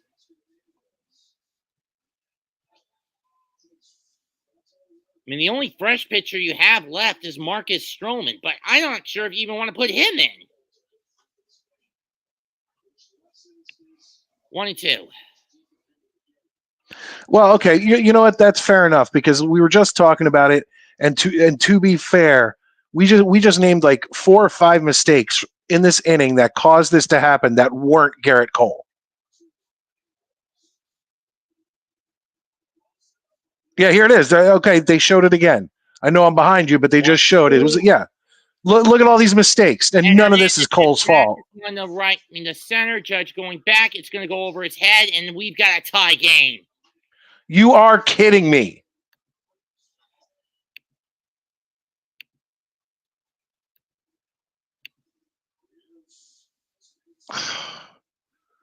It's a tie game.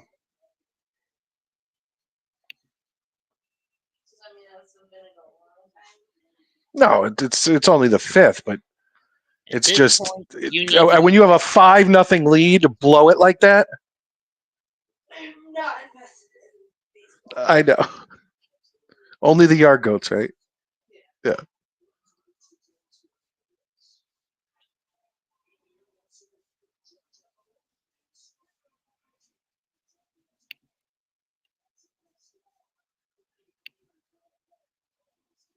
Wow, indeed, Pat. Wow, indeed.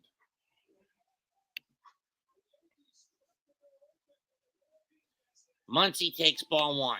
We have a damn bat around. And all because this defense can't get Garrett Cole out of there.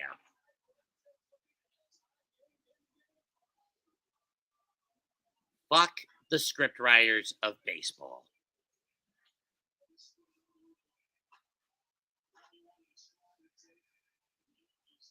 Ball 2.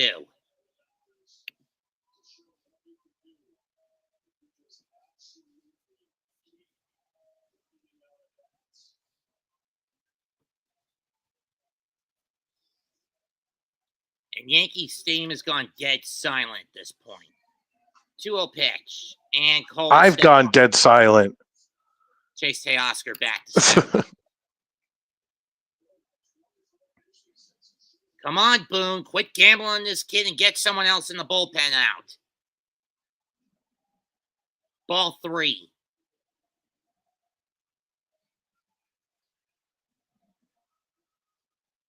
Anyone with half a brain knows if a pitcher has thrown over 30 or more pitches in one damn inning, you get him out of there before further collateral damage is done. Not leave him in there to rot to cause further collateral damage.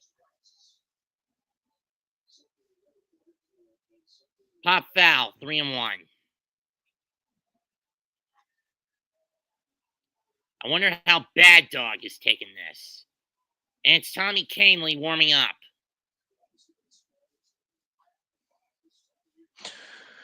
And that was a damn close to a balk, I'll tell you that.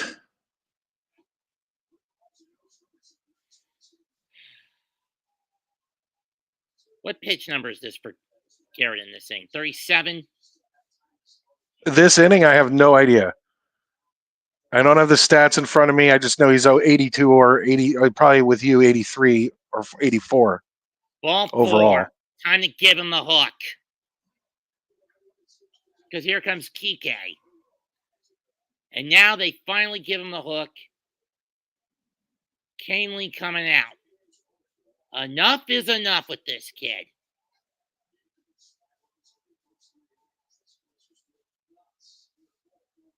They're leaving Cole in.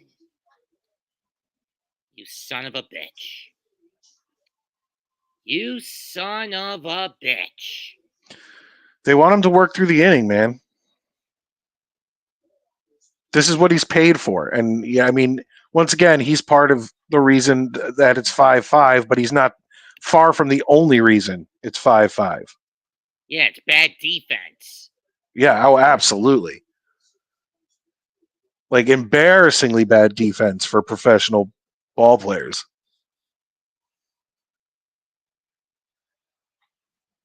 The Judge drop catch. The Volpe failed force out.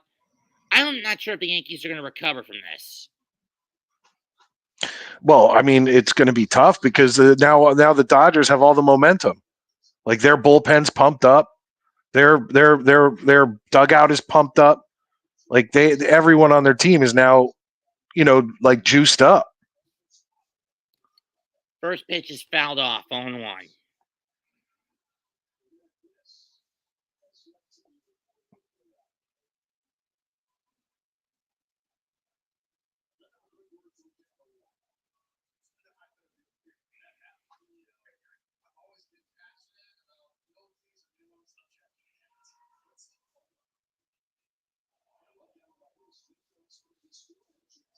Oh, 1 pitch is fouled off, 0-2.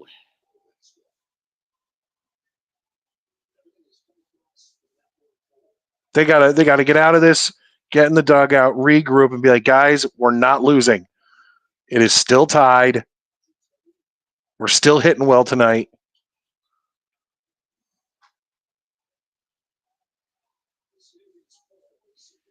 Oh, 2 pitch. Ground ball. Volpe will snag it, take it himself, and get the force. And the Yankees finally get out of this inning, but not before giving up 5 runs, 4 hits, 2 errors, and stranding 2. Through 4.5, we're tied at 5. That's frustrating. Mets, listen, I gotta go. I'm gonna see if I can pop in a little bit later. George. Yeah. that and I need to use the bathroom. And yeah, so I'll see if I can pop in a little later, but if not, have a good night and hopefully the Yankees can pull this one off. All right. Later, Mike.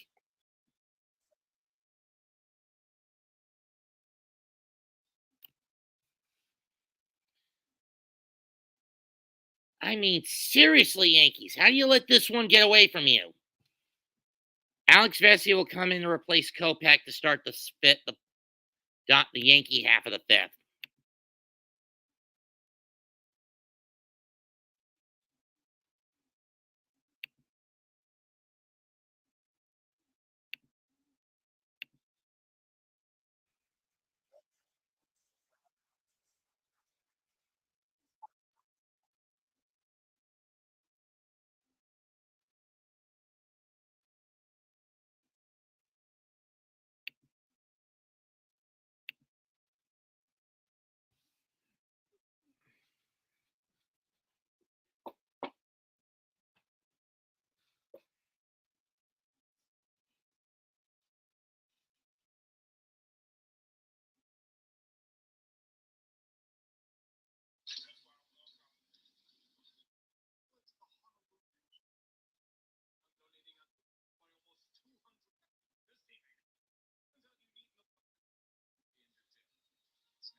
Wouldn't blame that.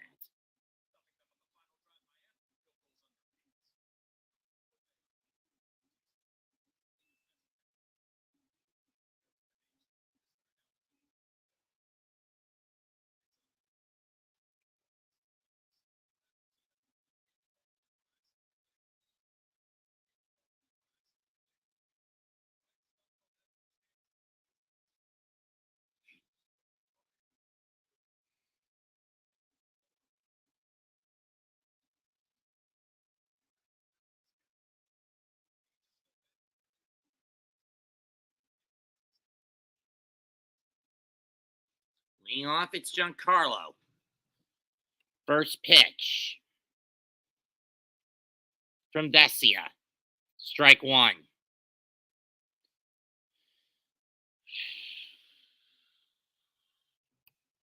Vesia, 5 games, 1 hit, 1 walk, 6 strikeouts. 4 1/3 innings. Angled high but misses. Ball 1.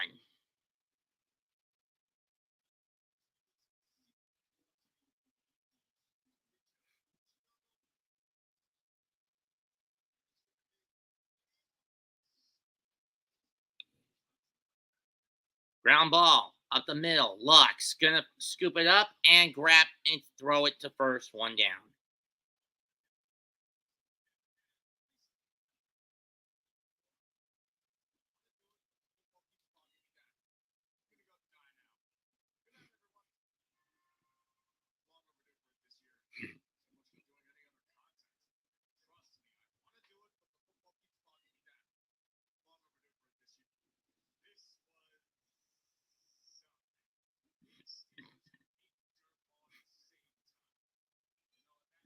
Greatest game? Damn it.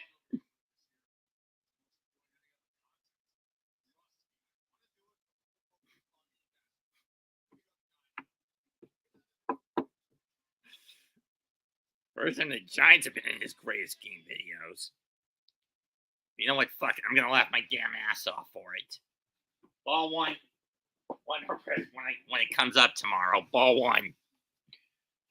Or whenever Tree puts it up.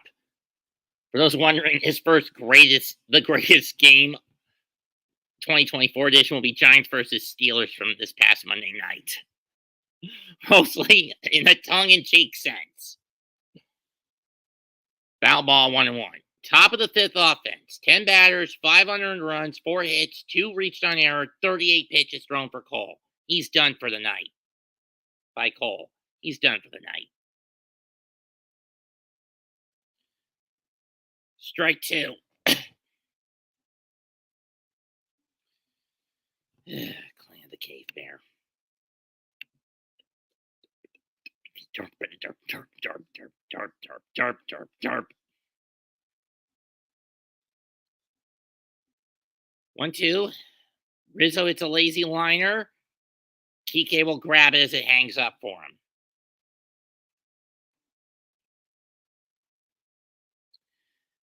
Okay, not scoring in the 4th and 5th. This is the play that I think fucked the Yankees over. Anthony Rizzo being too slow to get the out at first. If he had run to it instead of jogged, Yankees would still be up 5-0. But no, he opted to jog, and it led to a 5-run blitzkrieg in the top half. Here's Volpe, and he takes strike 1.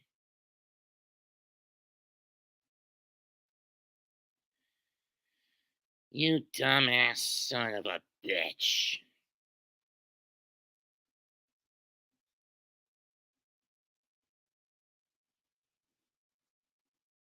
Upstairs 1-1.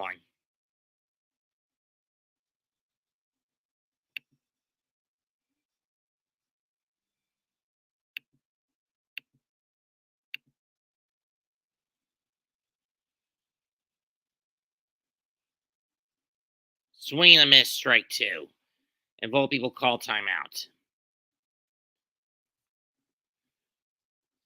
Yeah, I don't see Vesia sticking around for more than 2. I actually see Vesia, if he gets out of this, sticking around for more than 1 fucking inning.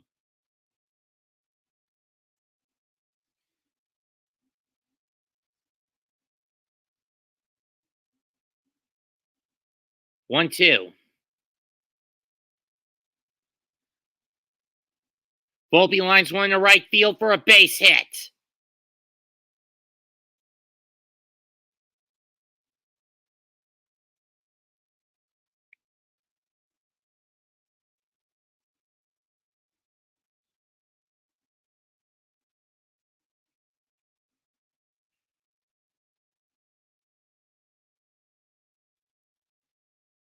Austin Wells is grounded out and struck out in each of his first 2 at-bats.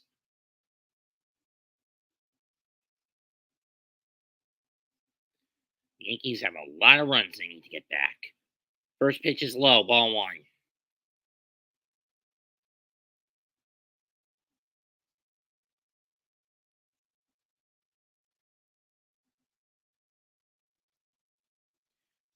Verdugo waits on deck. Glaber in the foxhole. Ball 2.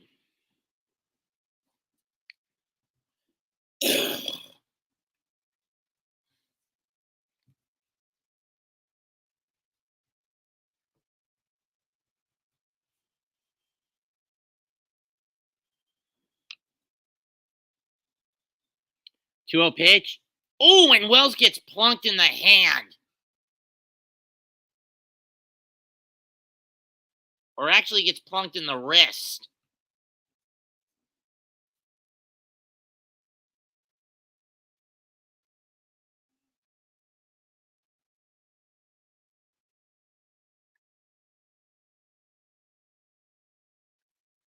That is not a good spot for a catcher to get hit in.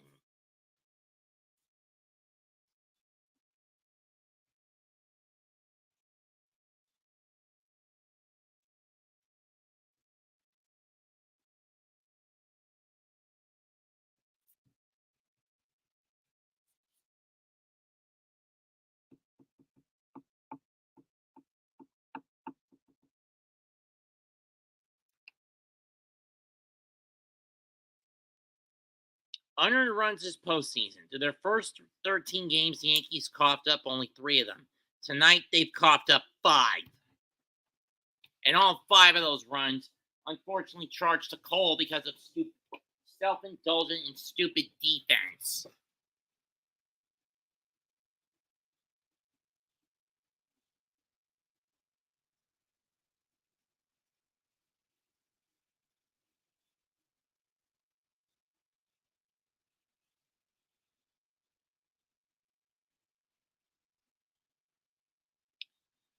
First pitch to Verdugo.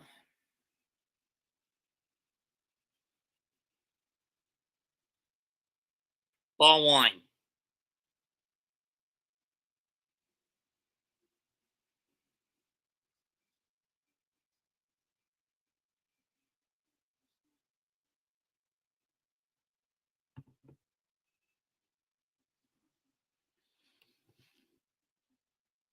Ball 2.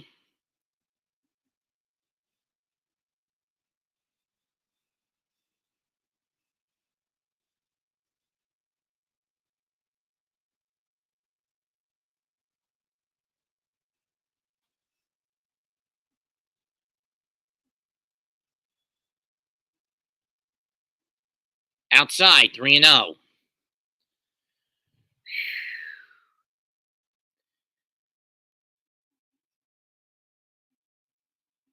Rather ironic that that Verdugo's up against a pitcher whose last name Avesia is a letter change from vessie, which is French for pig's bladder. 3-1. No, I am not making that up. Runners in scoring position, Dodgers 3 out of 8. Yankees 1 out of 5 tonight. 3-1 pitch. Inside, and he walked him. Here comes Glaber.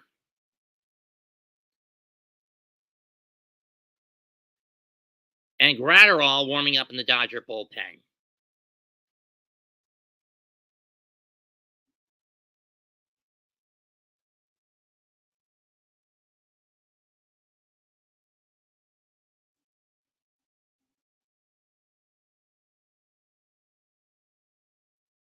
Up and away, ball one.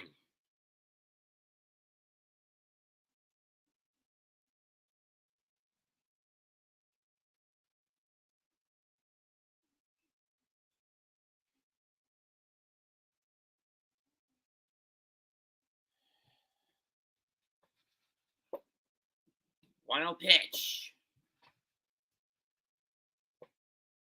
In on the knees, strike one.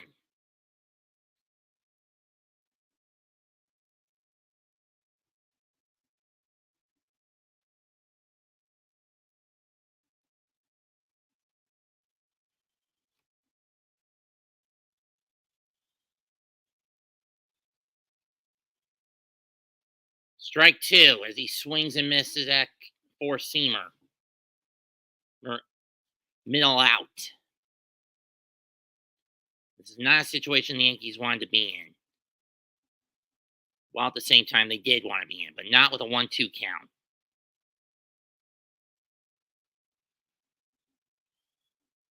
Glaber hits this one off the end of the bat to right. It's playable for Betts. He's on the edge of the track, and he makes the catch. So the Yankees get the bags loaded, but they do nothing with it. Through 5, we are tied at 5. They get a hit, 2 walks, but they leave the bags loaded. Motherfucker.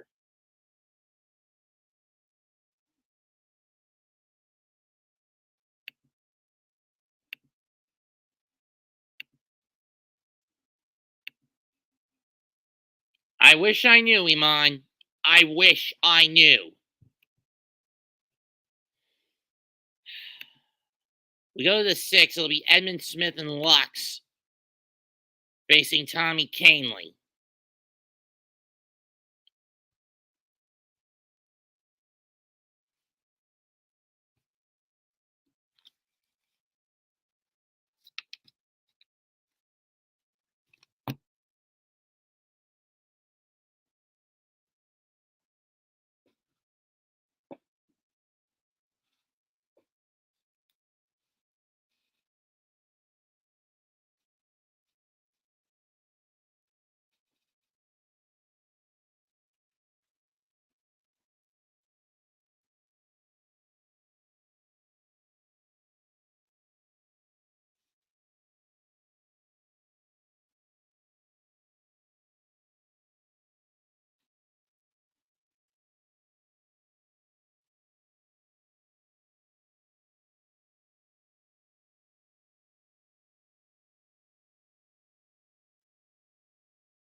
They're leaving Cole in there.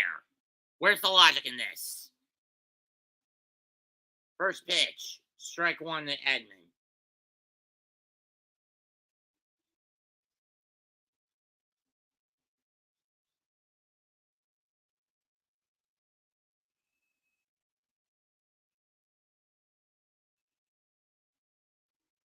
Foul off, strike two.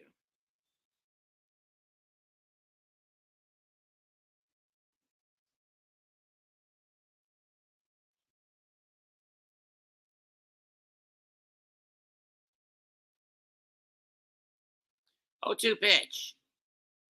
That's driven to left field. Verdugo's under it. 1 down.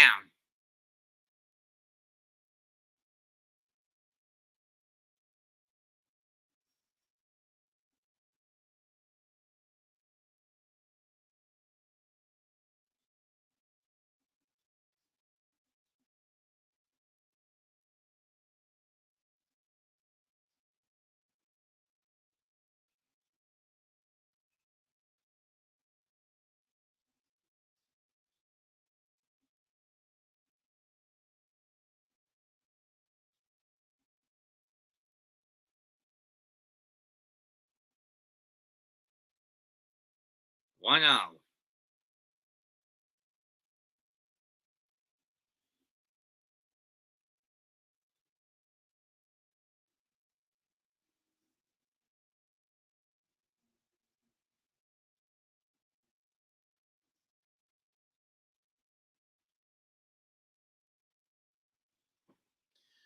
One pitch is low. 2-1 to Smith.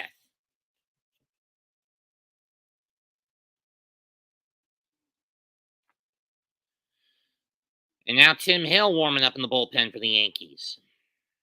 It was Tommy Canley in case Garrett couldn't get out of it. Now they switch to Hill.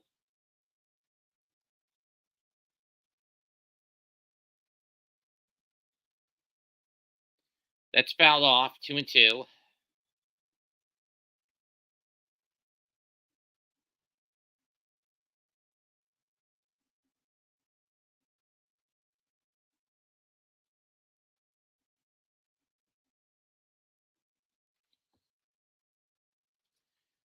Two-two pitch on its way.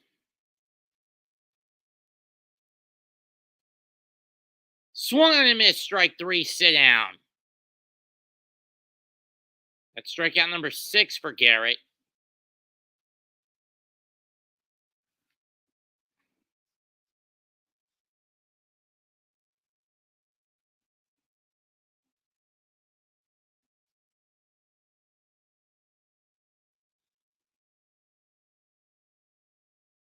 First pitch to Lux. Chop foul. 1-0-1.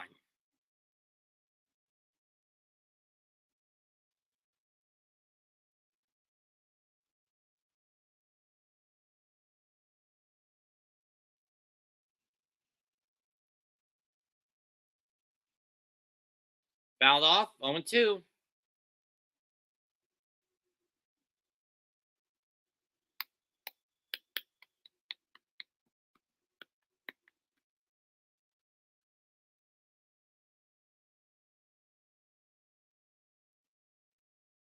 "27 consecutive starts without a pitcher throwing 100 or more pitches. Framber Valdez was the last one to do it in 2022. 0-2 pitch. That's driven to center. Slazy fly. Who's going to get it? It's Soto, and that gets the Yankees out of the inning. So Garrett recovers for what's probably going to be his final inning anyway. 5.5 complete. Tied at 5.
came in that fucking quickly. It did.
Broussard Gratterall now comes on.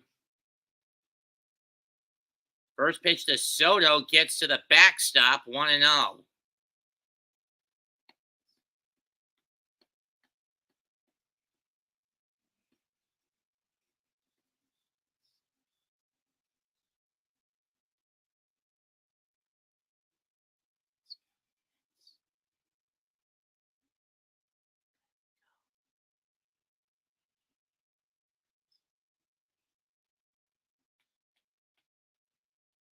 Two, no.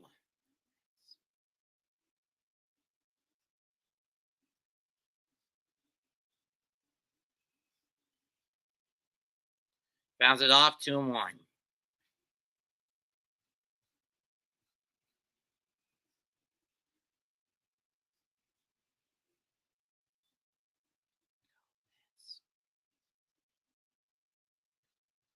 Duel pitch is low, 3-1.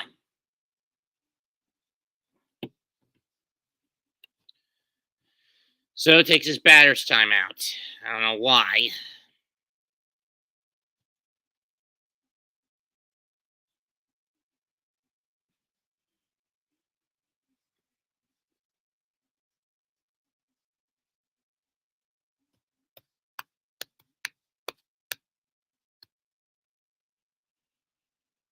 Three, 1 pitch is fouled off. Full count.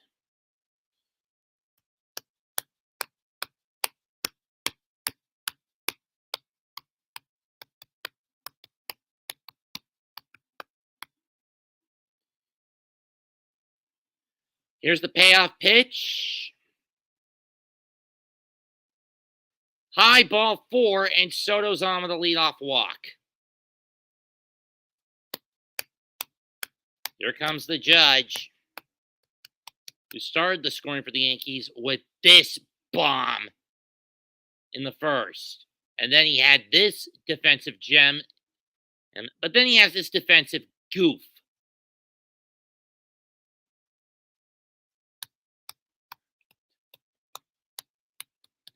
Ball 1.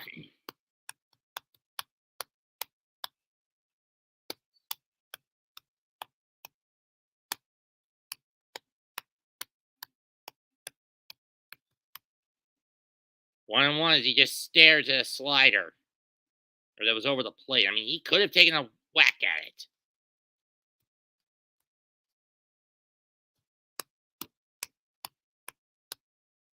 Swings at a high sinker, 1-2.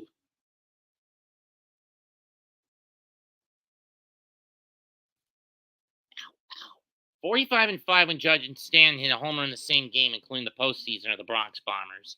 1-2 pitch is low, 2-2.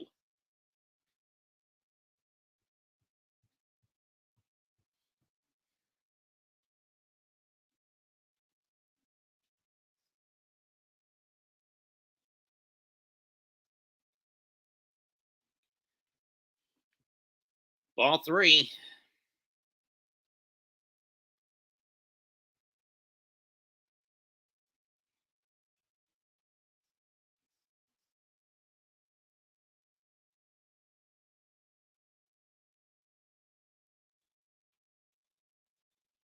Payoff is fouled. We'll do it again.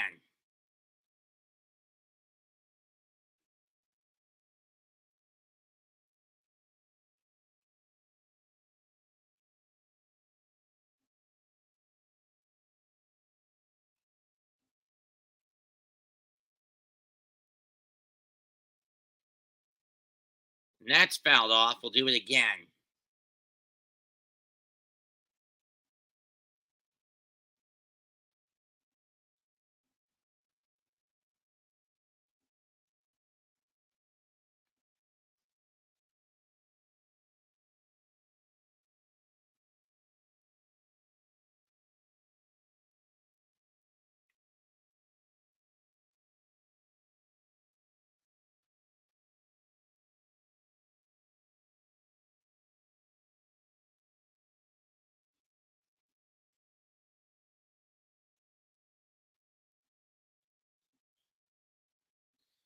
Payoff pitch.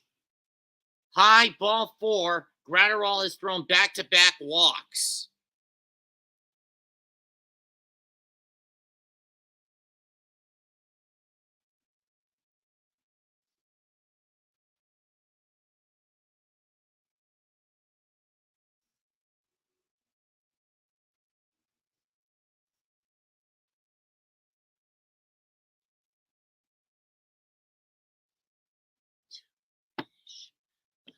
Story. Which should have been this year. Guess I'll have to wait till next year to finish that damn story for the Mets.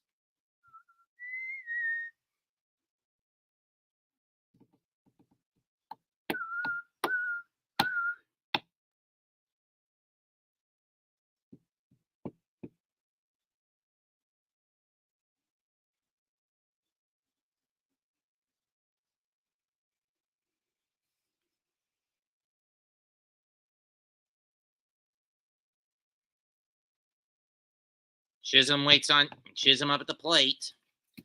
Whoa!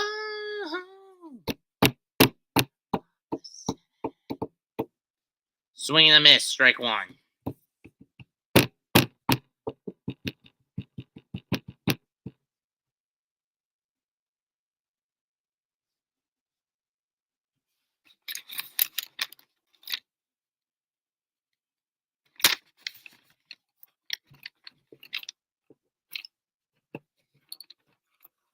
Oh, 2.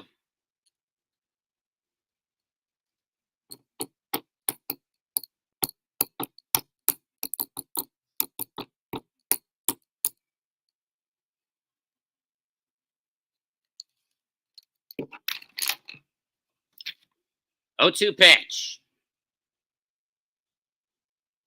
Ground ball. Throw to second for 1, and they can't get the double play. They'll have to take Judge out at second with the force out. Chisholm just too fast to try to get it first. Judge got a good break on it, so they had no choice but to try to get him at second and second alone. So runners in the corners, 1 out for Giancarlo. All he needs to do is get in the outfield. Field and Soto can just waltz home. Home and the Yankees will be back in front by a run. If he can hit it into the outfield. And it doesn't have to be a homer in this case.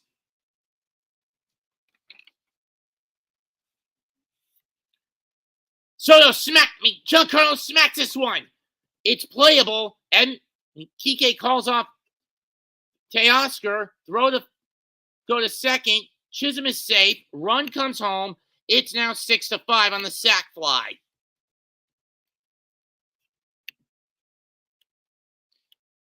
I did say Stan just needed to get into the outfield to get the run home. He did just that. And the Yankees are back in front. I didn't say he had to hit a homer. Soto tagged up, as did Chisholm. Throw went to second. Soto is safe. And Soto scores, and Chisholm is safe. First pitch to Rizzo, and he fouls it off.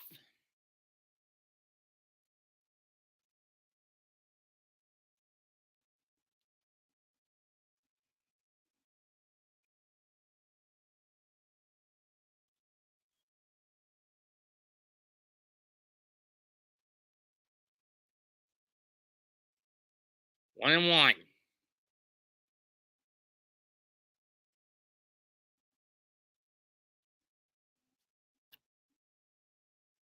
In fairness, Tree is overdue to do a greatest game. And again, it's vintage Derp versus vintage Steelers. And the only reason it's in the greatest game category is first one of 2024 regular season for football. It's tongue in cheek. Trust me. He's gonna mock this game to fucking hell. Mock that game on Monday night to fucking hell and back. Trust me. 1-2 to Rizzo. Too high, 2-2.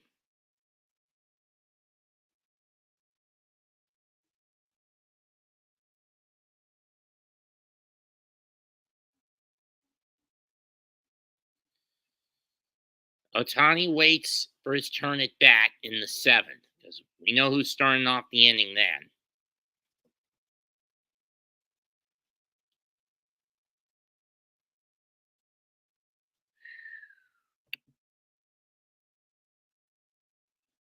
In the dirt, 3-2. Rizzo has not been productive in this postseason. Hell, his batting average may be good, but he hasn't gotten a damn run across the plate. And most of the time he gets himself on the bags. The payoff, it's like that. Walk. Gratterall is about to get the hook.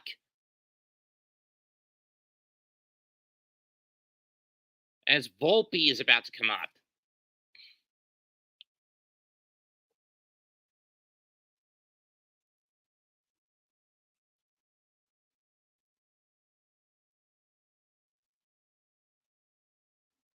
It's gonna Blake Tryon, the closer? Why? Why, Davey?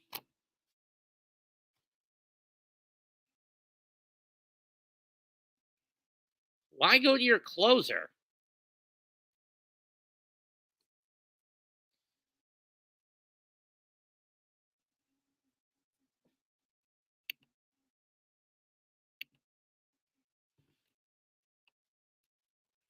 This doesn't make sense to me.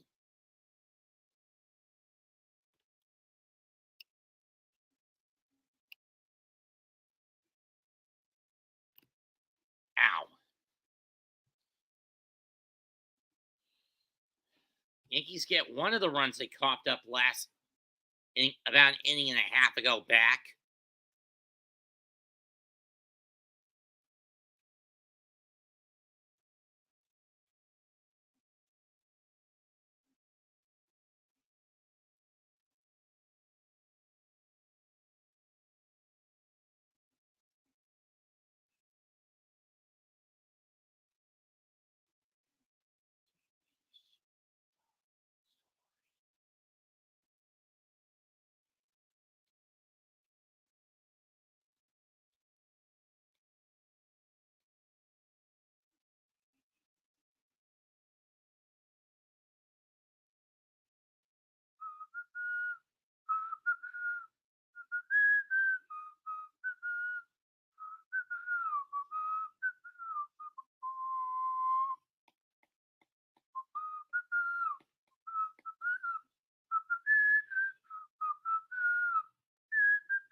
In 8 games, Blake Tryon has given up 3 earned runs on 10 innings pitched, 11 hits, and he faces Volpe, and he goes too far inside on him, ball 1 with the sinker.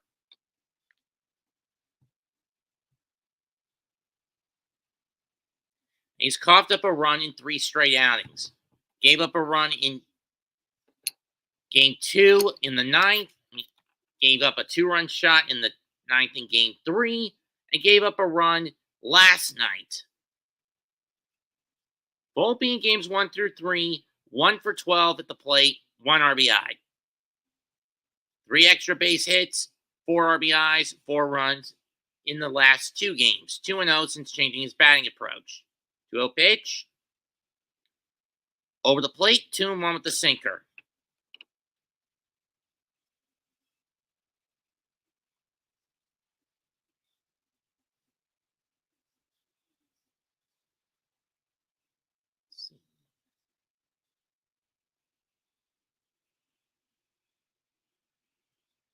Looks back. Chisholm the second. Fuck, I'm getting Dallas in Atlanta. Piece of shit. Why me? Strike 2.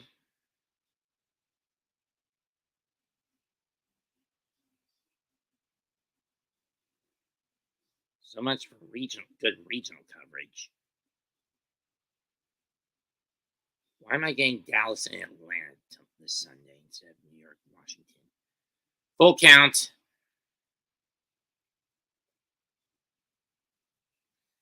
I'll bet with the Baltimore game they're going to screw me out of the giant call. Despite the fact that I live relatively close to Baltimore when it comes to regional setups. Volpe hits a grounder to Lux. He'll fling it over to Freeman. Inning over. But off of a sacrifice by Giancarlo, the Yankees retake the lead. 1 run, no hits, a slew of walks and a sack. 2 men stranded. 1 man stranded and 2 men stranded. Through 6. Yankees 6, Dodgers 5.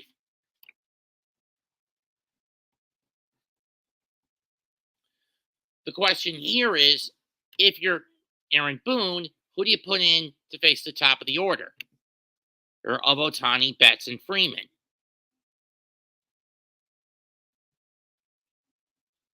Garrett Cole is on fumes. You can't risk putting him in. Do you go to Tommy Kahnle? Do you go to Tim Hill? Do you go to Clay Holmes? Who do you go to in this situation?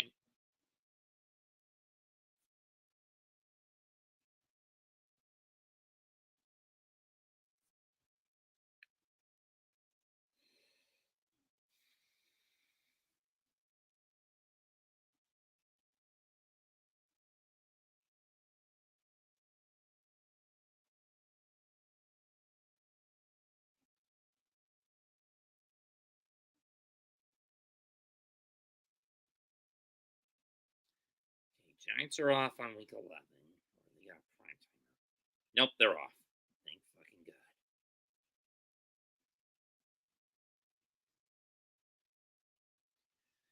Noah gets screwed with Tampa against Carolina, New York.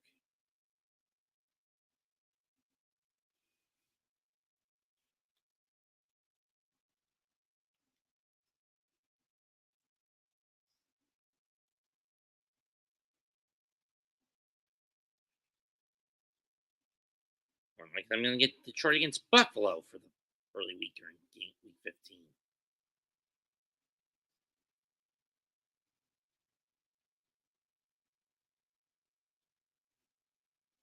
Believe me, I wouldn't put it fucking past them.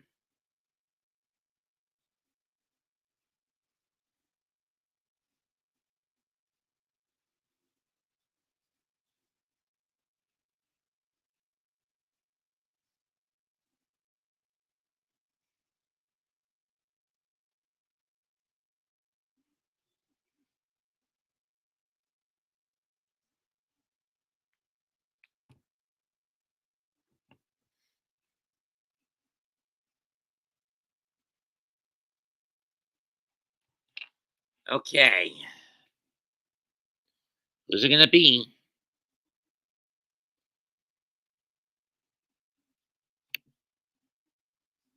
They're leaving Cole in there. Are you fucking shitting me? Why, Boone? This is gambling at the worst level. First pitch, strike one. I don't know if this is Boone going overboard with pitcher gambling, Cole's ego, or both. But he's going to hit 100 pitches in this inning. Ball one. And there's pitch number 100, I think. Yep. Fucking bollocks. Gonna throw the knuckle curve. Line drive. Volpe will scoop it up the middle. Fire to first. One down.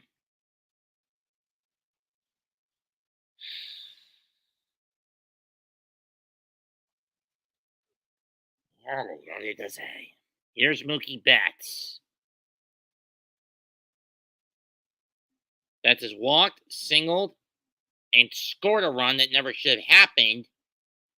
For Garrett Cole, this is his first 100 pitch plus start of 100 or more pitches since September 26. First pitch is strike one. I really question keeping him out there for this long, but we'll see how this plays out. Hill and Holmes warming up in the bullpen.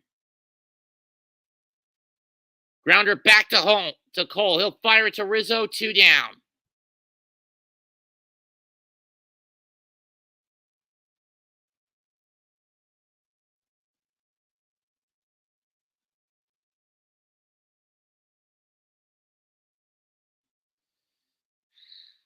Surprised my mom hasn't got on my case yet.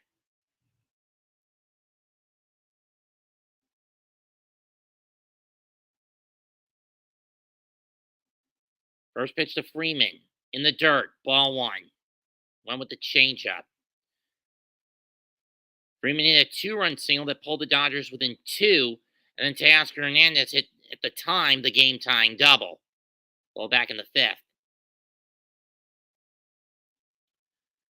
Ripped down the right field line, but it's foul. Down the first base line, but it's going to go foul, 1-1.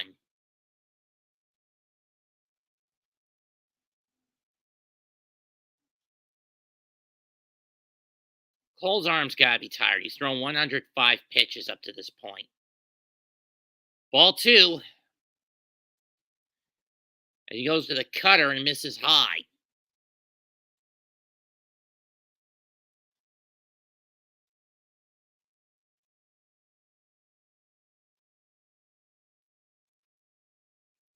Ball 3.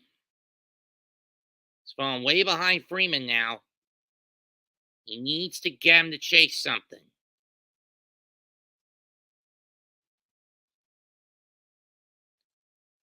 I mean, this is just ego in my view to just want to have him out there for this long.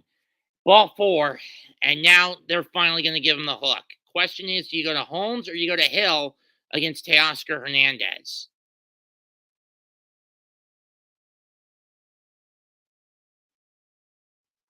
Cole's night is done after 6 2/3 innings, 4 walks, 6 strikeouts, 5 runs, 4 hits coughed up. All the runs in question not even earned.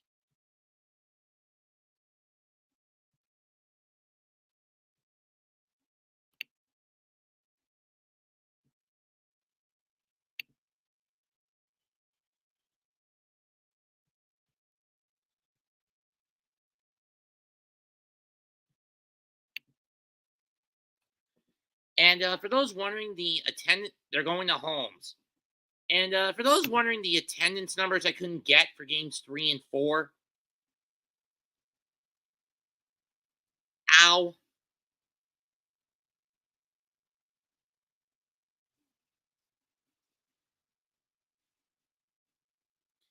Game 4 attendance numbers, 49,368. Game 3, I should say. Game 4's numbers, 49,354.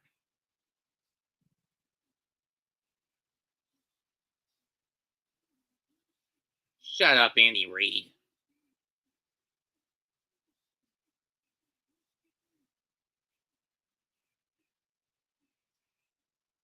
Neither am I, you son of a bitch.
Need some tag team filler.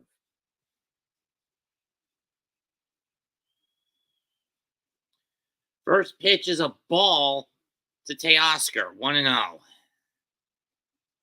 Clay Holmes, a 3-1 record this postseason in 12. This is his 13th appearance. 3 runs coughed up, 4 walks, 11 strikeouts, 8 hits. Goes roughly to the same spot and misses again, 2-0. Oh, brother.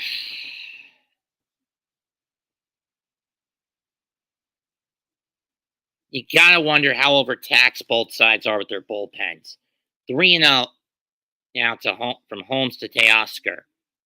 Get over the plate, you son of a bitch.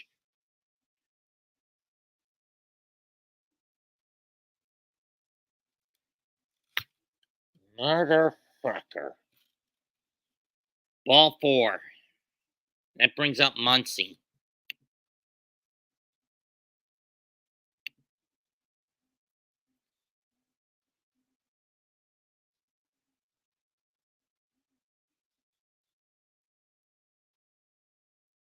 Muncy walked in the 5th, but he has been hitless in 15 at-bats over the course of this series. I know it says 0 for 14, but technically I'm still going to count walks as at-bats.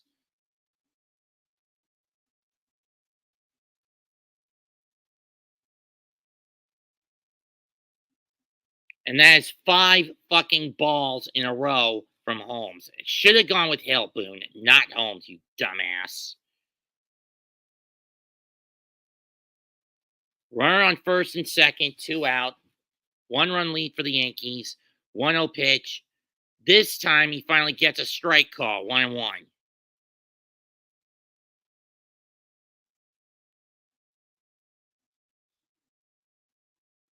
The NLCS, he got walked a lot by Met pitching. Muncy fouls that one off, 1-2.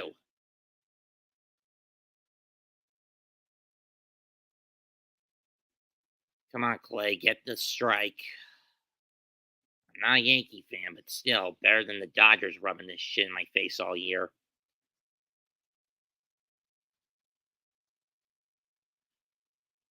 High and out, 2-2.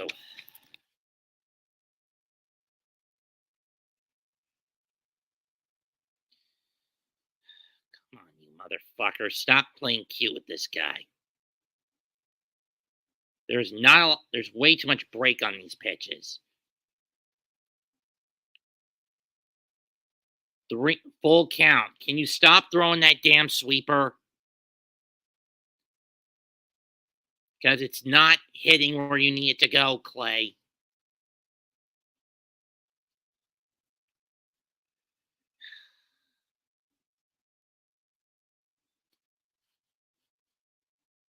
Muncy fouls that off. We'll do it again. Goes from 1-2 to 3-2. Wouldn't be surprised if he walks this son of a bitch.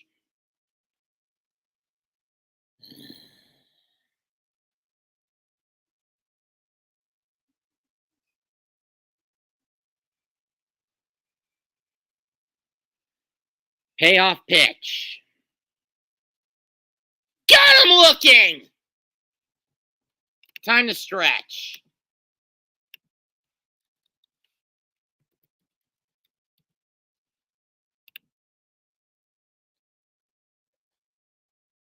Through 6.5. Yankees 6, Dodgers 5.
Oh, hi, Kevin.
The Yankees respond briefly with a.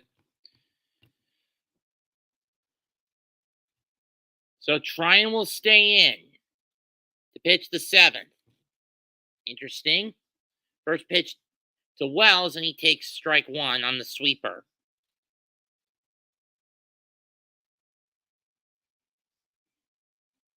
Not really, Kevin. I mean, they gave up 5 unearned runs in the fifth on 2 key errors. 3 if you want to count Rizzo taking his sweet time just trotting to first base when Mookie Betts was sprinting out of the batter's box on what was supposed to be a fucking routine grounder.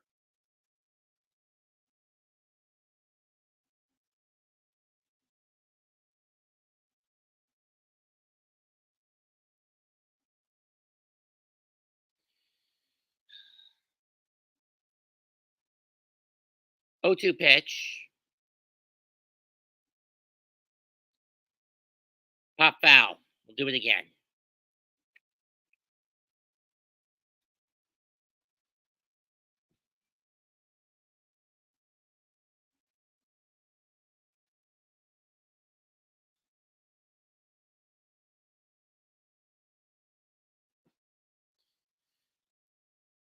And Wells goes down swinging. Chase the sweeper. or tipped into the glove.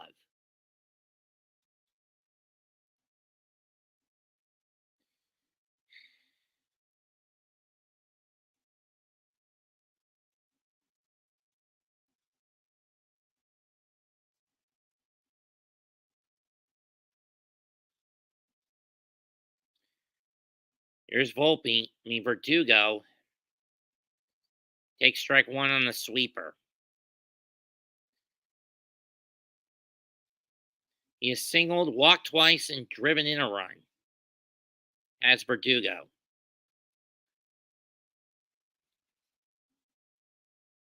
Cut fastball high. 1-1.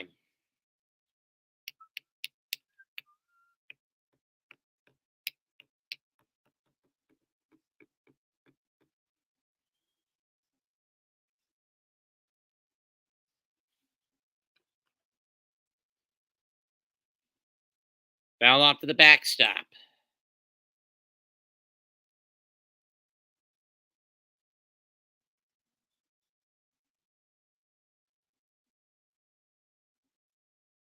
Dodgers bullpen coaches working with whoever's next in the bullpen.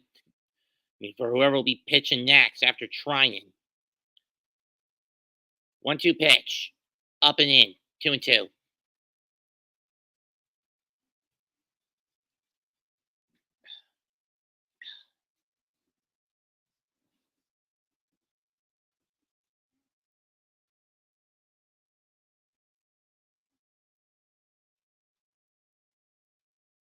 Got him looking. Strike 3. Verdugo complaining about the positioning and the umpire's strike zone, but there's nothing you can do about it. 2 down.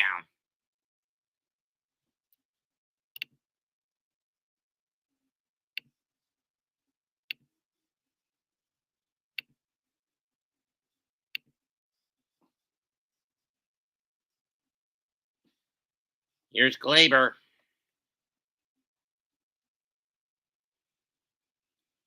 Outside, ball 1.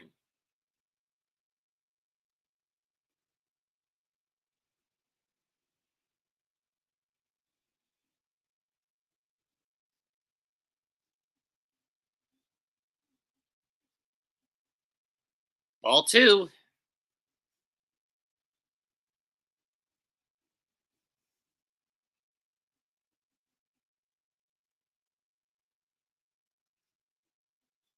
And is Tommy Kahnle warming up. 3-0.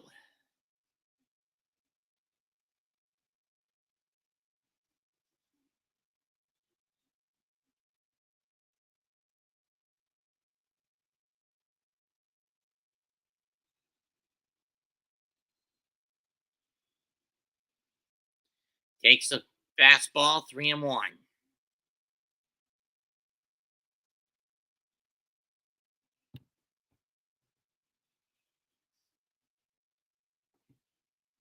So who do you use? Landon Knack, Daniel Hudson, Brent Honeywell, Ben Kasparius. 3-1 pitch. Fouled off. Full count.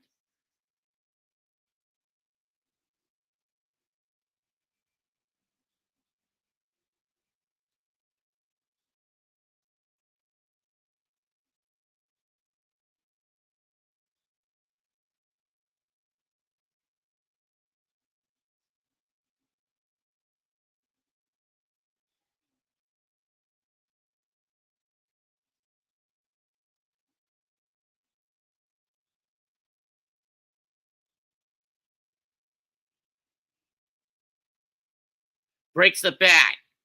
Rolled to Muncy. He'll fire to first. Inning over. 7 innings complete. 6-5 Yankees.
If there's one thing One Piece needs to do, it's finish the story within the next year or so.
First pitch from Canely. Strike one to Hernandez. And we know what it is with Tommy Canely. His bread and butter pitch, his cheap shot, his spammer pitch. A consistent diet of changeups.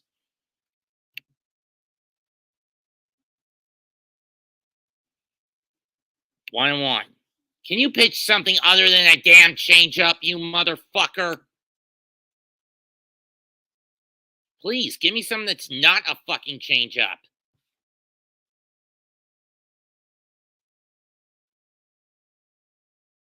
1-1. Line to left. Verdugo plays on a hop, base hit. Tying run at first. I mean, seriously, Tommy, go to a different... Do I have to spell this out to you, you little bastard? Go to a different pitch, you motherfucker.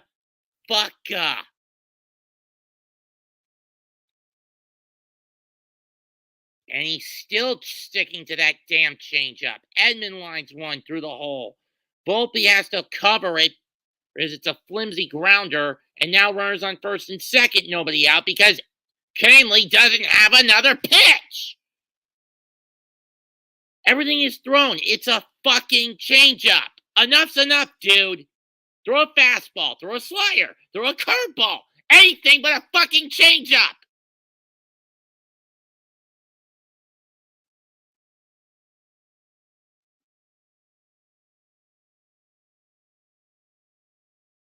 Fucking dumbass.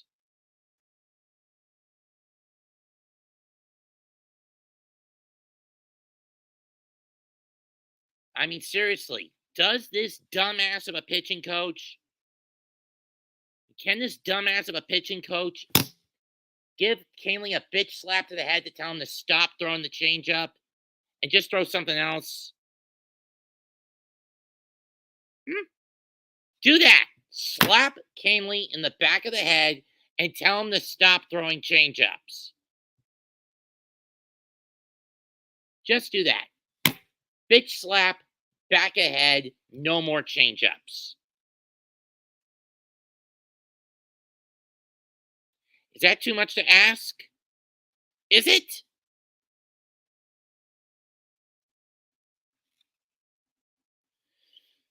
It is so fucking frustrating with this team, with these New York teams.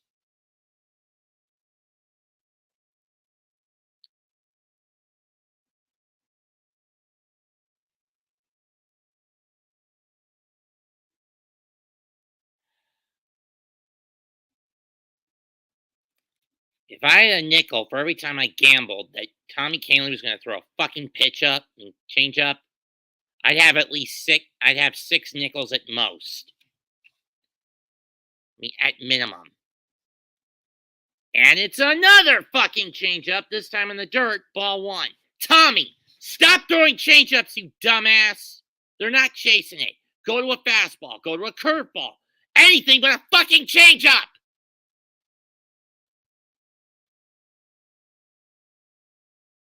Infield, corner infielders are in. And it's another damn changeup. When this season's over, whether it happens tonight, Friday, or Saturday, someone's got to force Tommy to stop throwing changeups. Force him to use another fucking pitch. 2-0.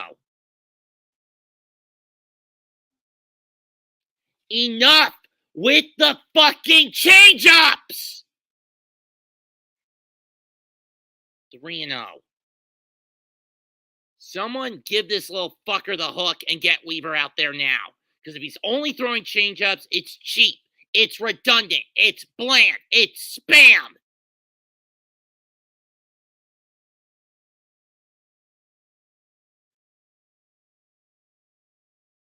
It's on your damn head, Boone, if a run gets in. Because you picked a pitcher who is a one-pitch pony!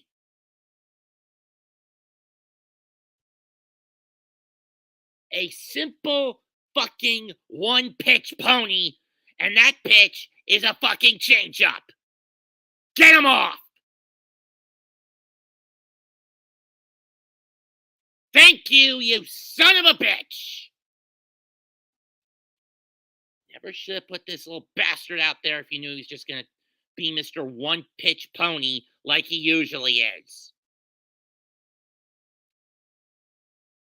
I mean, in the offseason, Aaron Boone needs to drill into Tommy Kahnle's head that he cannot rely on a changeup 24/7. Whether that happens tonight, Friday night, Saturday night, I don't give a rat's ass when the season ends. But when it does end, Aaron Boone and whoever the fuck the Yankee pitching coach is needs to drill into Tommy's head. He can't always stick to a damn changeup. Change it up to a slider, to a four-seam fastball, or to a damn curveball. If you stick to one pitch, it becomes rigid, stale, and redundant.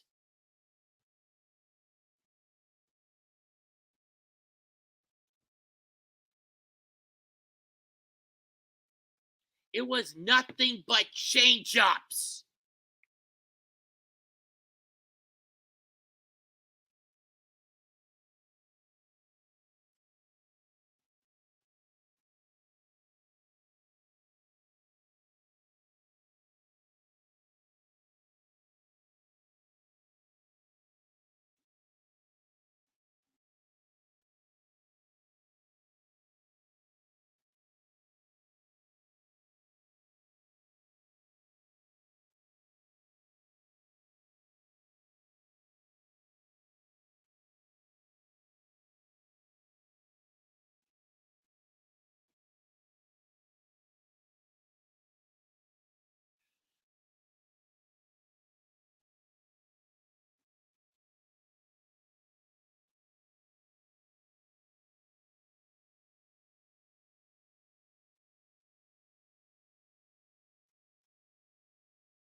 First pitch from Weaver, it's a four-seamer, but it's high, strike one. At this point, you need a force out that goes to the plate. And that's just to mitigate some damage. Or a strikeout and then a double play ball. 1-0 pitch Pitch to Lux. 1-1.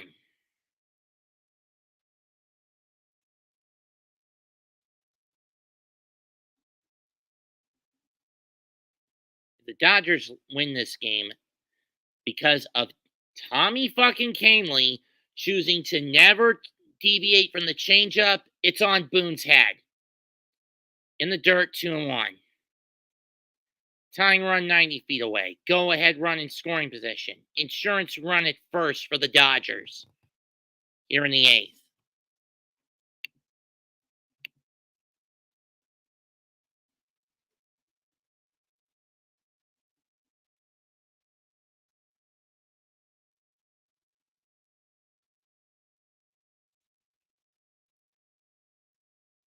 Swing and a miss, 2-2.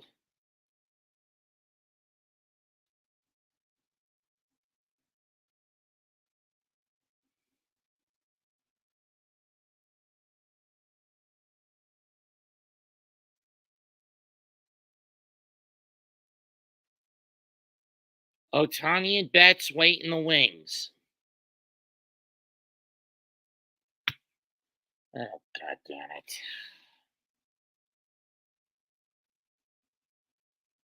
Full count. Lux doesn't chase the high fastball.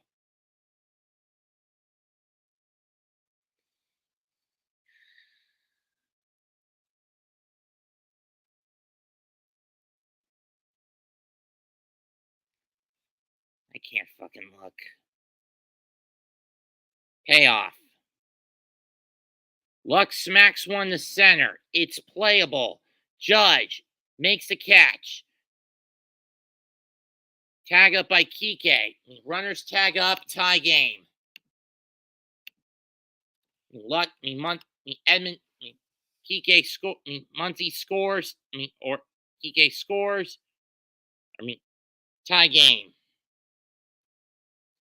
Runners on the corners, 2 out. We're tied at 6 because of Tommy fucking Canely, Mr. One Pitch Pony.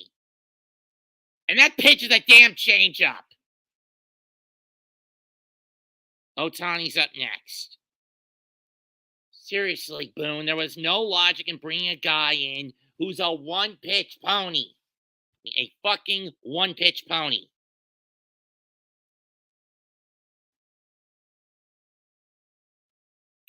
First pitch is fouled off by Ohtani, 0-1.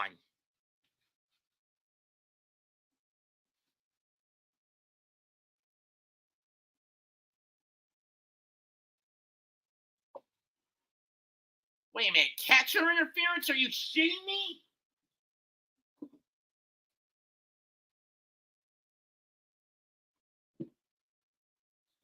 Are you fucking kidding me?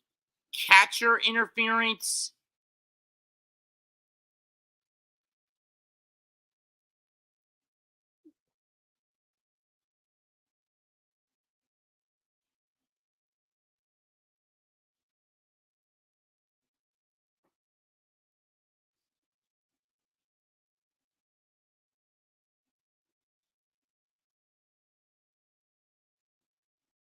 That didn't look a damn thing like catcher interference. I didn't even see the glove hit the bat.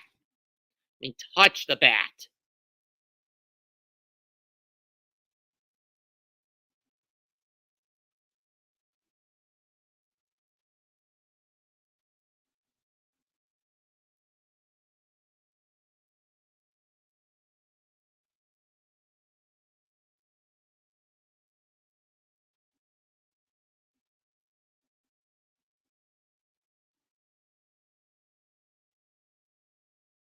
And it is catcher's interference. Another error on the Yankees. Son of a bitch. Now they need Betts to hit a grounder.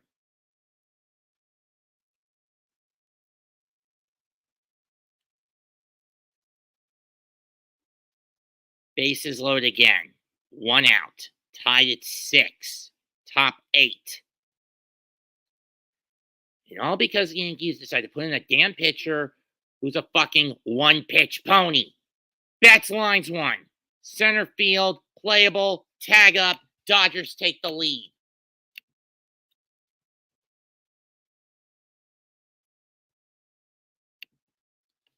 This is why you don't use a pitcher who's a fucking one-pitch pony!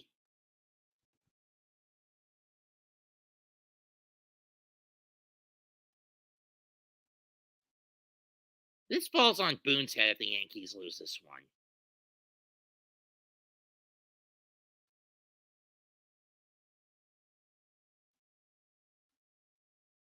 Another Garrett Cole effort wasted by incompetent bullpen gambling. And overkill micromanaging, not by Davey Roberts, but by Aaron Boone. Freddie Freeman takes ball 1. Boone, you son of a bitch. You half-wit son of a bitch. Tommy Kahnle only has one fucking pitch he bothers to use. A changeup. And you went to him? In the dirt, 2-0 from Weaver. What about Marcus Stroman? You haven't used him all fucking postseason. Why don't you go to him?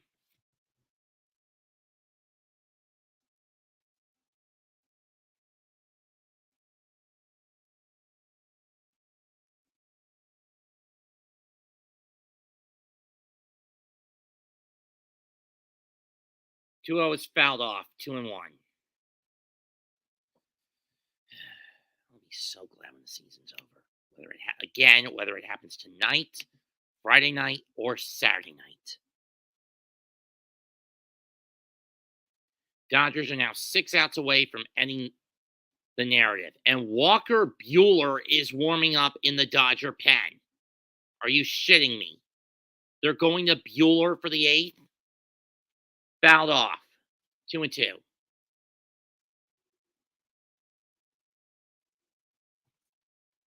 Ow.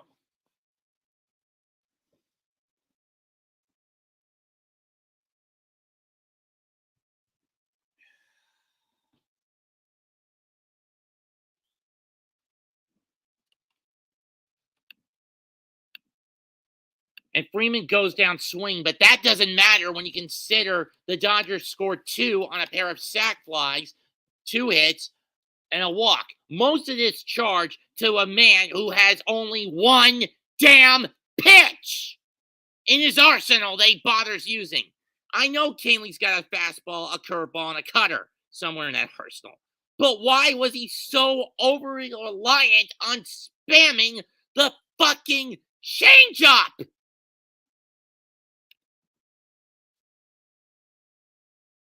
It reduced him to a one-pitch pony.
Oh, that was Pat Sajak. John Travolta, Rob Lowe, Tim McGraw. Soto takes first pitch from Trinan. Strike one. See, this is why Trinan's a superior pitcher to Canely. He has a versatile arsenal instead of a one-pitch arsenal, you fucking bastard. Soto fouls that one off, 1-2. I'm sorry for being this enraged, but I can't sugarcoat it. The fact that Tommy Canely is such a cheap-ass, one-pitch pony son of a bitch could cost the Yankees the series. 0-2 pitch. Sweeper outside, 1-2.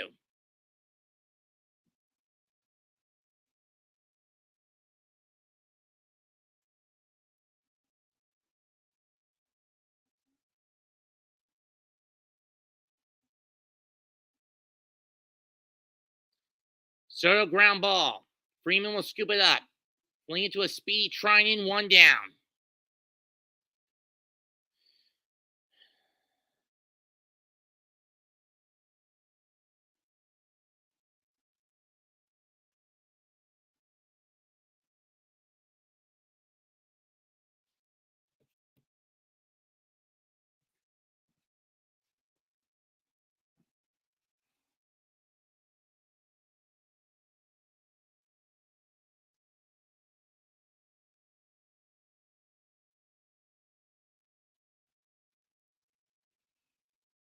First pitch to Judge, ball one inside.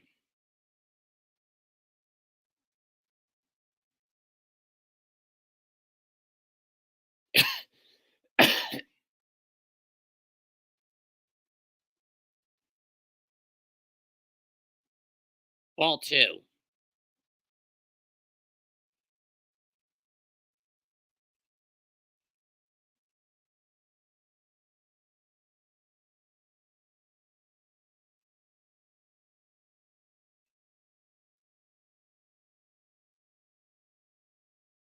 Two and one.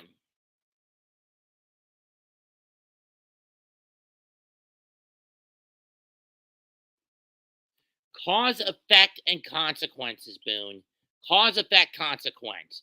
Cause for the Dodger lead, bring in Tommy Canely. Effect, the fact he's a fucking one-pitch pony led to a bases load, no-out situation that turned into two-load situation. Consequence, Dodgers have taken the lead. Lead for the first time in the damn game. 2-2 pitch, after the foul off.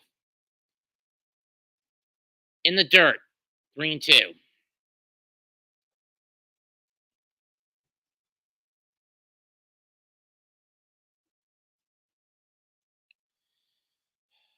It's simple cause and effect, folks.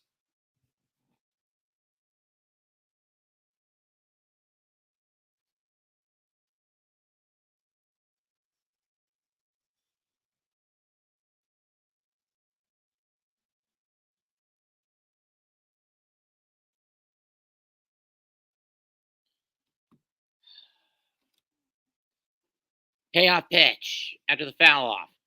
Jump. Judge rips on down the line. Fair ball. Going into the corner. He'll get to the second with a double.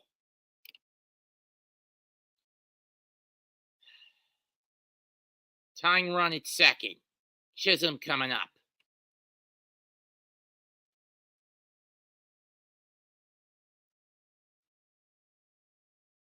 Just over the glove of Max Muncy.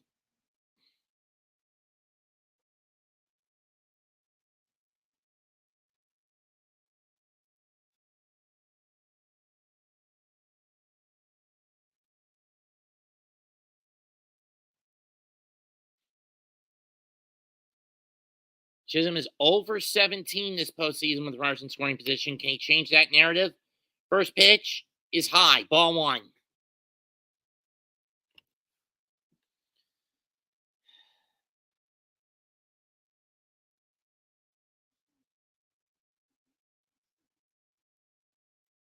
Buehler and Hudson warming up in the Dodger bullpen.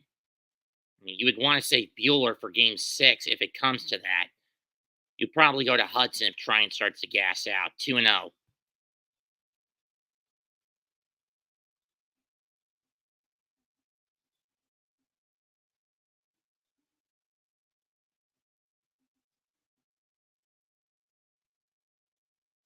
You might want to skip using Tryon if it gets to that point. Ball 3.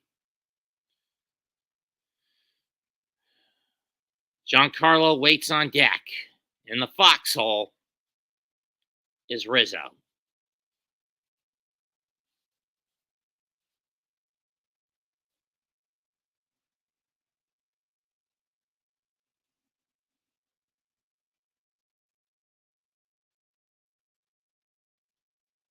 Chisholm thought that was ball 4. Ump calls strike 1.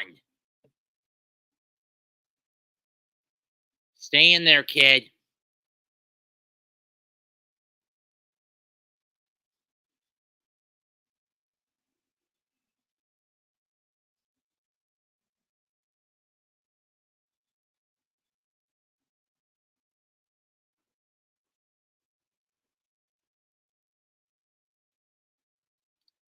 One pitch. Ow. And Chisholm gets walked. Actually almost gets hit with that pitch.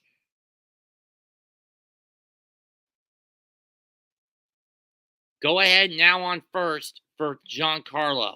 And I think at this point, if you're Dave Roberts, you get the hook.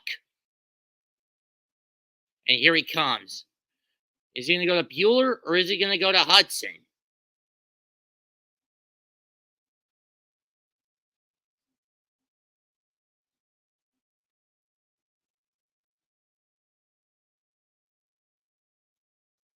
No, he's going to leave Tryon in.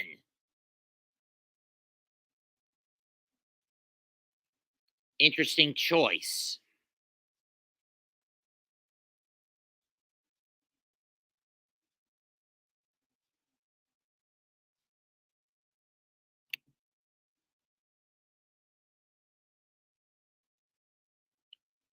Cause and effect, Iman. Cause and effect. And it always has a consequence.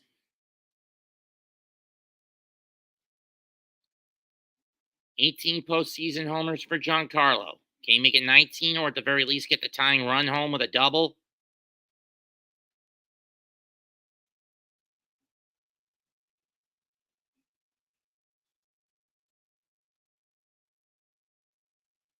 First pitch. Fly ball off the end of the bat. Shallow right. Betts coming on. Near the line. Makes the catch. 2 down.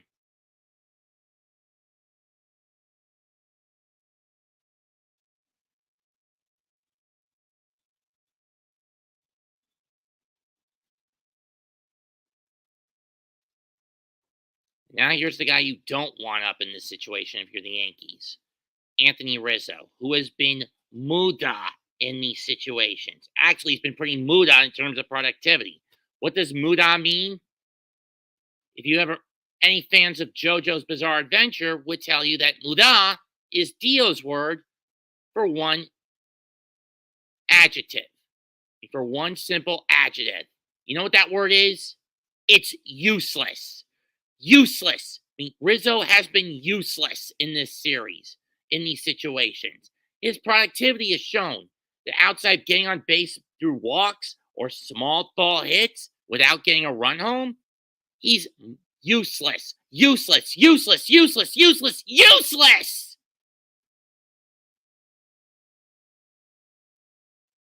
0-1 pitch, swings and misses, throw back to second, Judge gets back safely.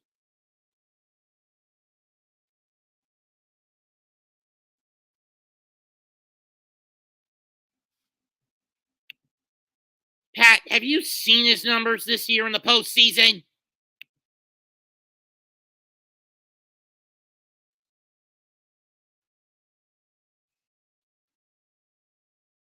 No homers in his last 111 at-bats.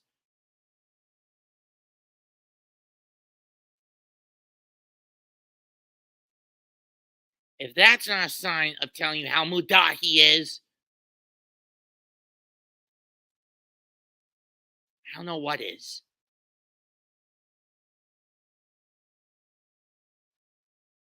1-2.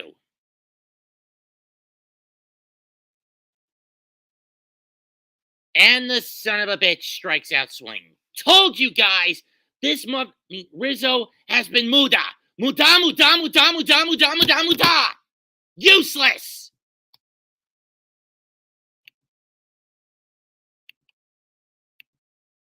We go to the ninth. 7-6 Dodgers.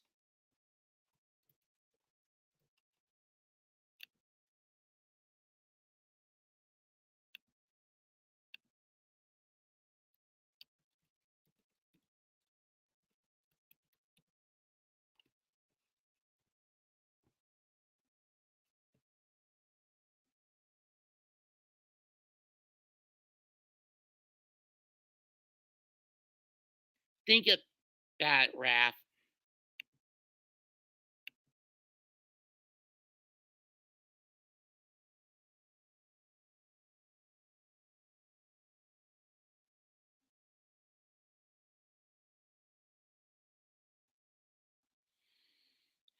Through 8. Dodgers 7. Yankees 6.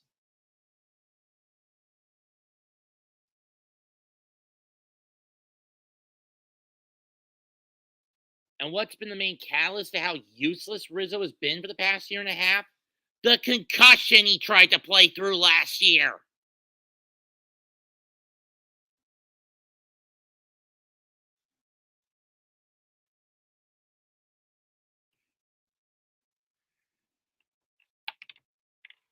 If you're the Yankees, you need to get this dead weight off this team and find a competent first baseman.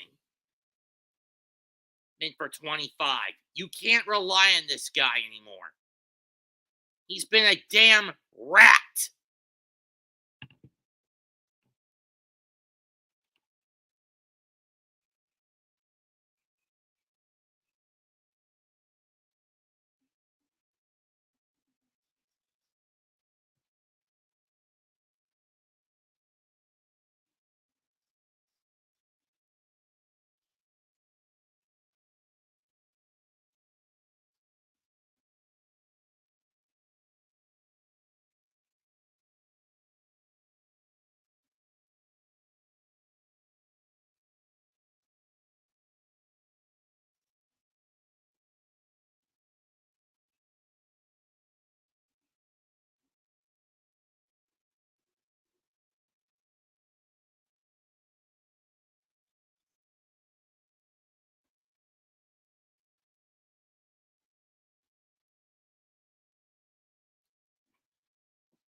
Weaver will remain on the mound.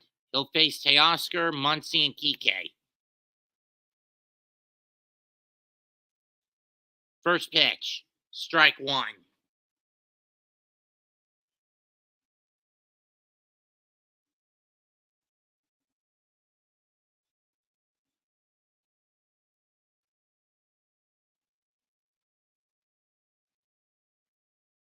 Strike 2.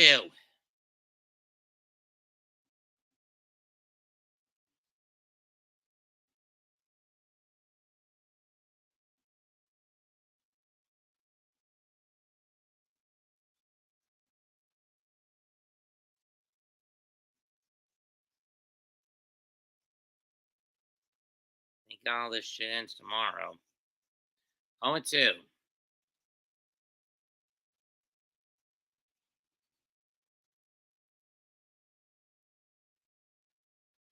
Ground ball, base hit. Volpe's not able to reach it. Leadoff single for the Dodgers to start the ninth.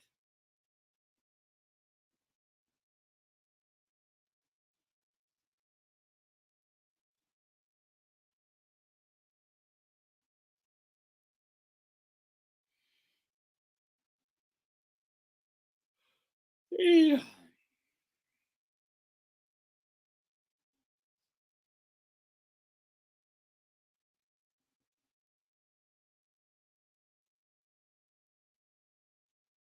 And there's going to be a pinch runner.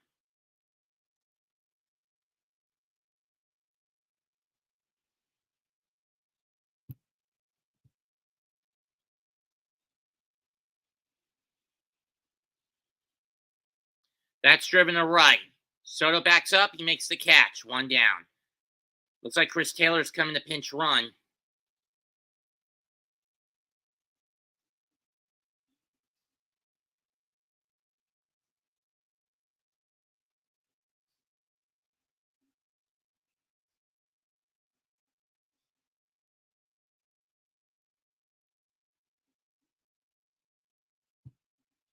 No team has come back from 5+ to clinch a World Series.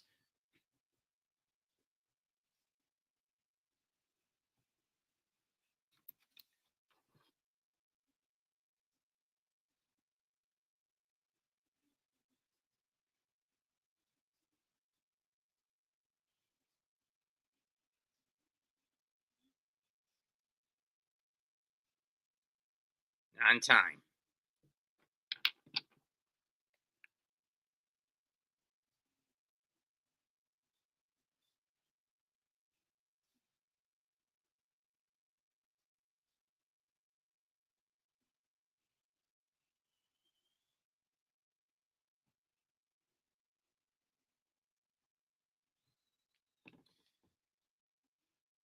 First pitch now to Kike.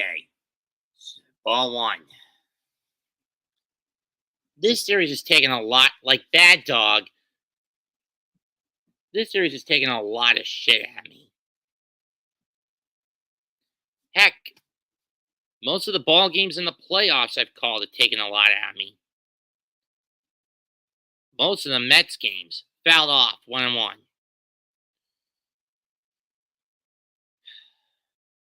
The Dodgers get the final 3 outs. They will have earned it, as much as I hate to say it.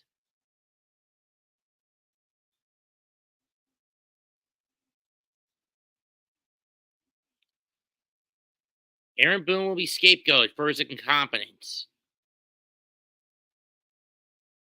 And that's a balk. I don't know why the hell Weaver threw over the first for a 3rd fucking time. Doesn't he know the rule?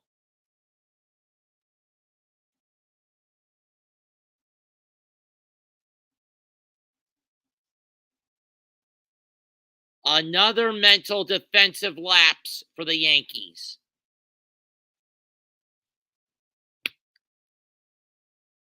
Read the rule book, kid. You're only allowed 2 disengagements from here on out. You already used them, you little bastard.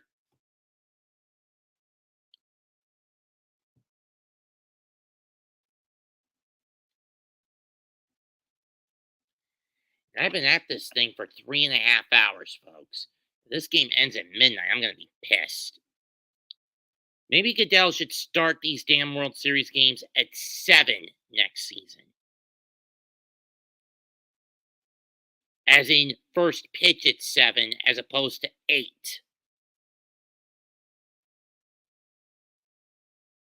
1-1 pitch. Ball 2.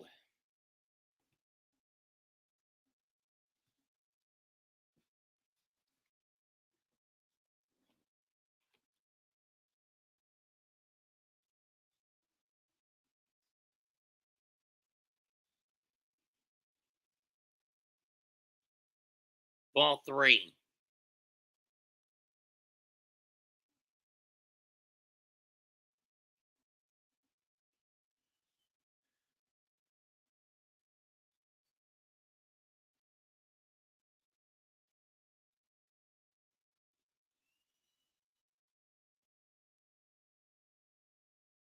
And he walked him. Can we get Tim Hill out there? Please get Tim Hill out there.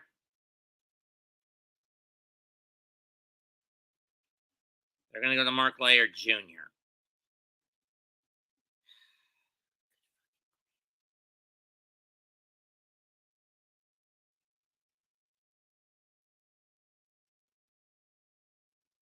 Here comes Mark Laird Jr. We'll take a pitching change timeout. 7-6 Dodgers with 2 on and 1 out in the 9th.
First pitch to Edman.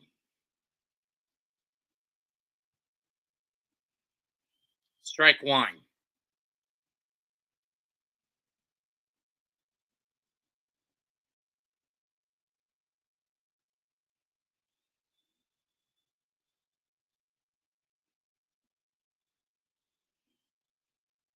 One on one.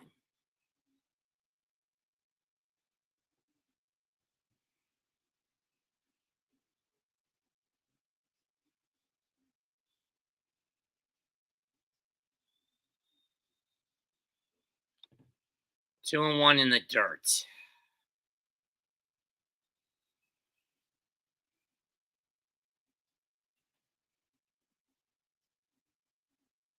And it looks like they're going to have Bueller close the game out.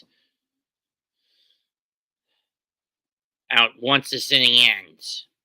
Interesting choice for Davey Roberts. But it might be effective with how incompetent the Yankees offense has gotten since the first 3 innings. Strike two.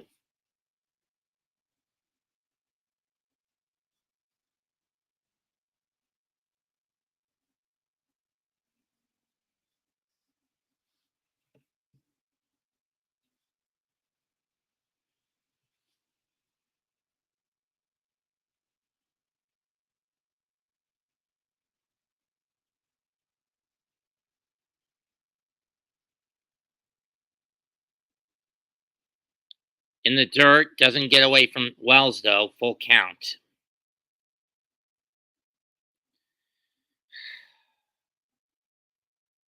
This will be my most frustrating game of the postseason. I just fucking know it. Even more frustrating than the Mets series. More frustrating than that Padre game.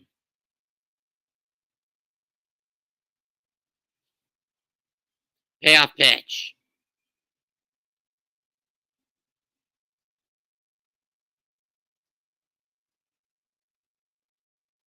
Swung and missed, strike three, 2 down.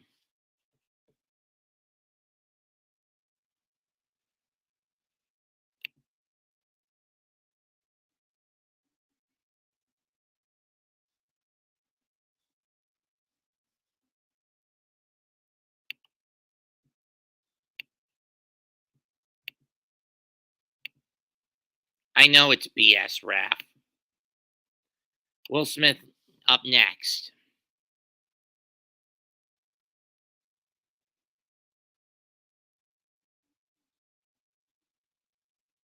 Ground ball. Snatched by Chisholm. Throws to first. Inning over. But the Yankees are now down to their last breath. They'll face Walker Bueller in the 9th. It's down to Volpe, Wells, and Verdugo to try to keep the Yankees' postseason World Series hopes alive. If they fail, this season's over across the board, and the Dodgers get their 8th World Championship.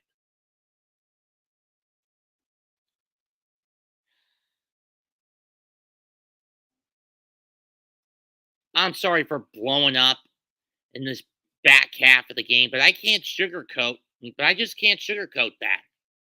I mean, that dumb decision in the top half of the 8th to bring in a one-pitch pony in Tommy Kahnle.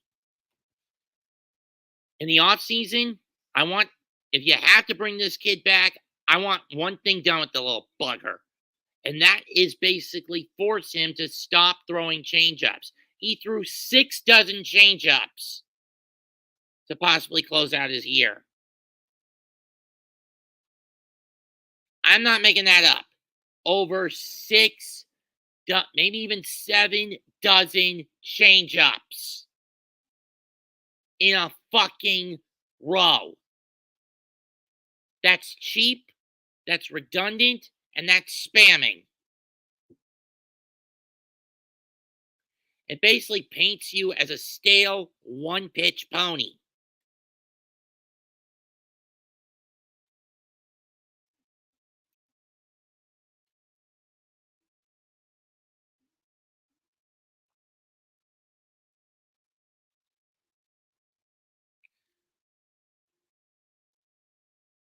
So Walker Bueller about to enter a situation he's never been in, closing a game out.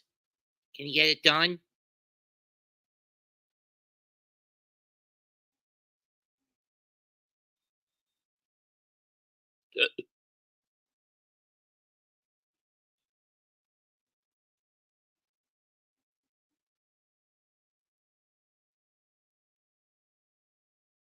Seven over the Dodgers, 6-8-3 for the Yankees.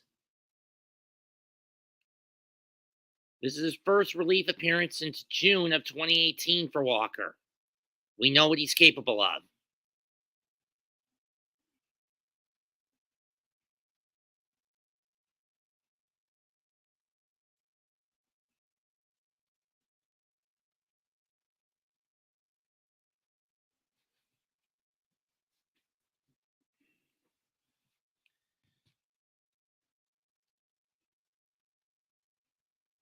Dodgers just 3 outs away from the Commissioner's Trophy. Let's see if they can get him. Volpe has doubled, singled, and scored. First pitch. In the dirt, ball 1. Chris Taylor now in at left field. For the Dodgers after pinch running for Teoscar Hernandez.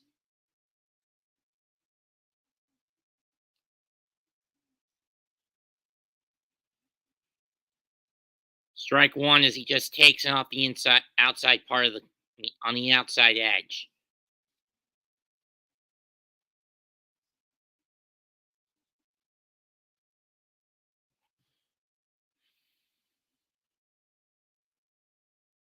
Chop foul. We'll do it again.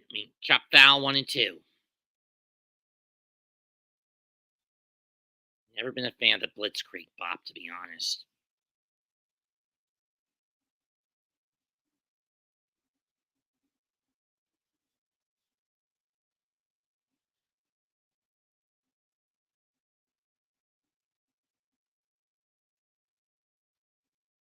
Two, 1-2 is outside. 2 and 2.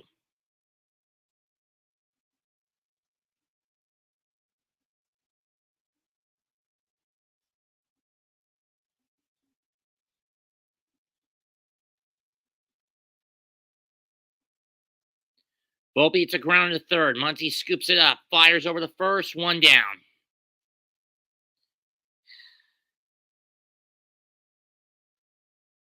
This is fucking bullshit. Because of a bad pitcher gamble, we may not be going to Game 6 in this damn series. Miscues tonight. 3 errors. Cole's failure to cover first. Catcher's interference. A balk. And 5 unearned runs for the Dodgers in that 5th inning. Strike 1 to Austin Wells on the knuckle curve.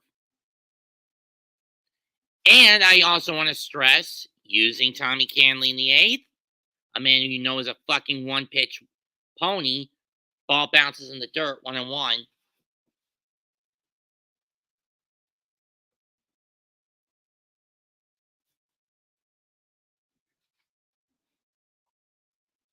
Instead of going to Tim Hill, who you basically neglected this whole damn series. 2-1. I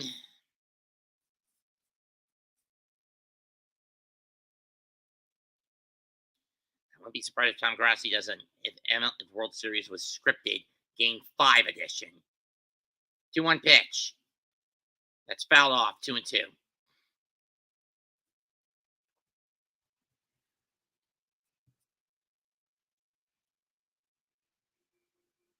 Verdugo waits in the batter's box.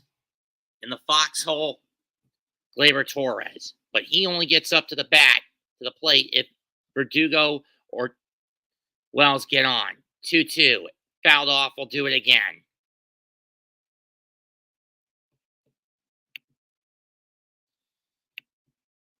I have been sitting on my ass at this desk for almost 4 fucking hours, folks.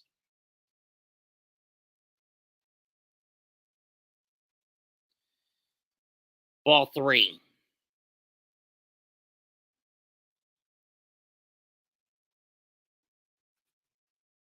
My neck has gotten unbearably stiff.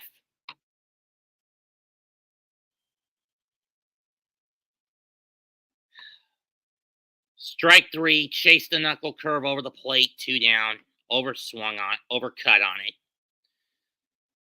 Dodgers are now just 1 out away from completing an improbable comeback in 1 game alone, and more importantly, winning their 8th world title.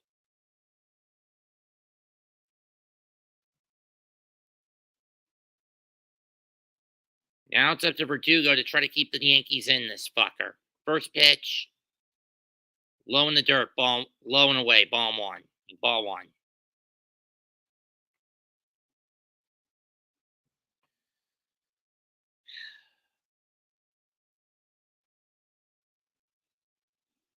Swing and a miss. Chased the cutter that came too far in. 1-1.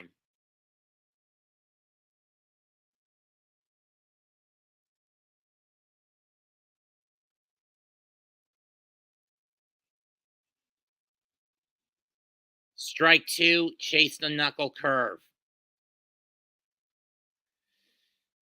This is all on management and bad defense if the Dodgers win this one. 1-2 pitch.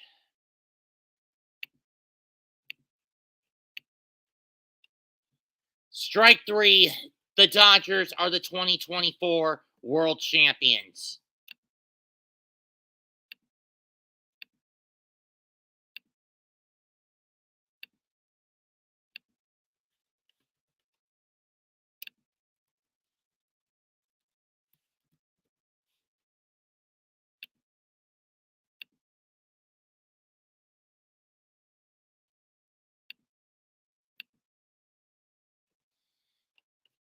Winning pitcher, Blake Trinan. Losing pitcher, Tommy Kahnle. Walker Buehler gets the save. And I think we all know who the MVP of this series is going to be. It's Freddie Freeman. So I don't need to sit through the damn presentation or the MVP trophy ceremony.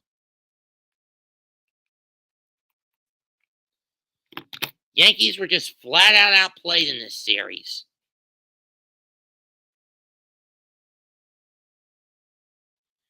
Aaron Boone showed his inexperience at getting this far. And the Yankees stumbled at the finish line again. For the Dodgers, 7 runs, 7 hits, no errors. For the Yankees, 6 runs, 8 hits, and 3 errors. In a game that went 3 hours and 50-plus minutes. I'd like to thank everyone who stuck it with me through this. Big Pat, Amon Perry, Capitan Rafuccio, thanks for sticking through this with me. Comment, like, and subscribe to not just me, but to all the 3 aforementioned men. Shouldn't be new member of the Big Blue podcast, even though he's part of Gang Green. Midnight Mike.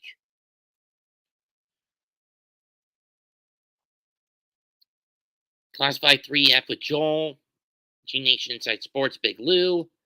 Man Cave Podcast. NYG, aka Unpopular Opinion Sports Network. Leaf.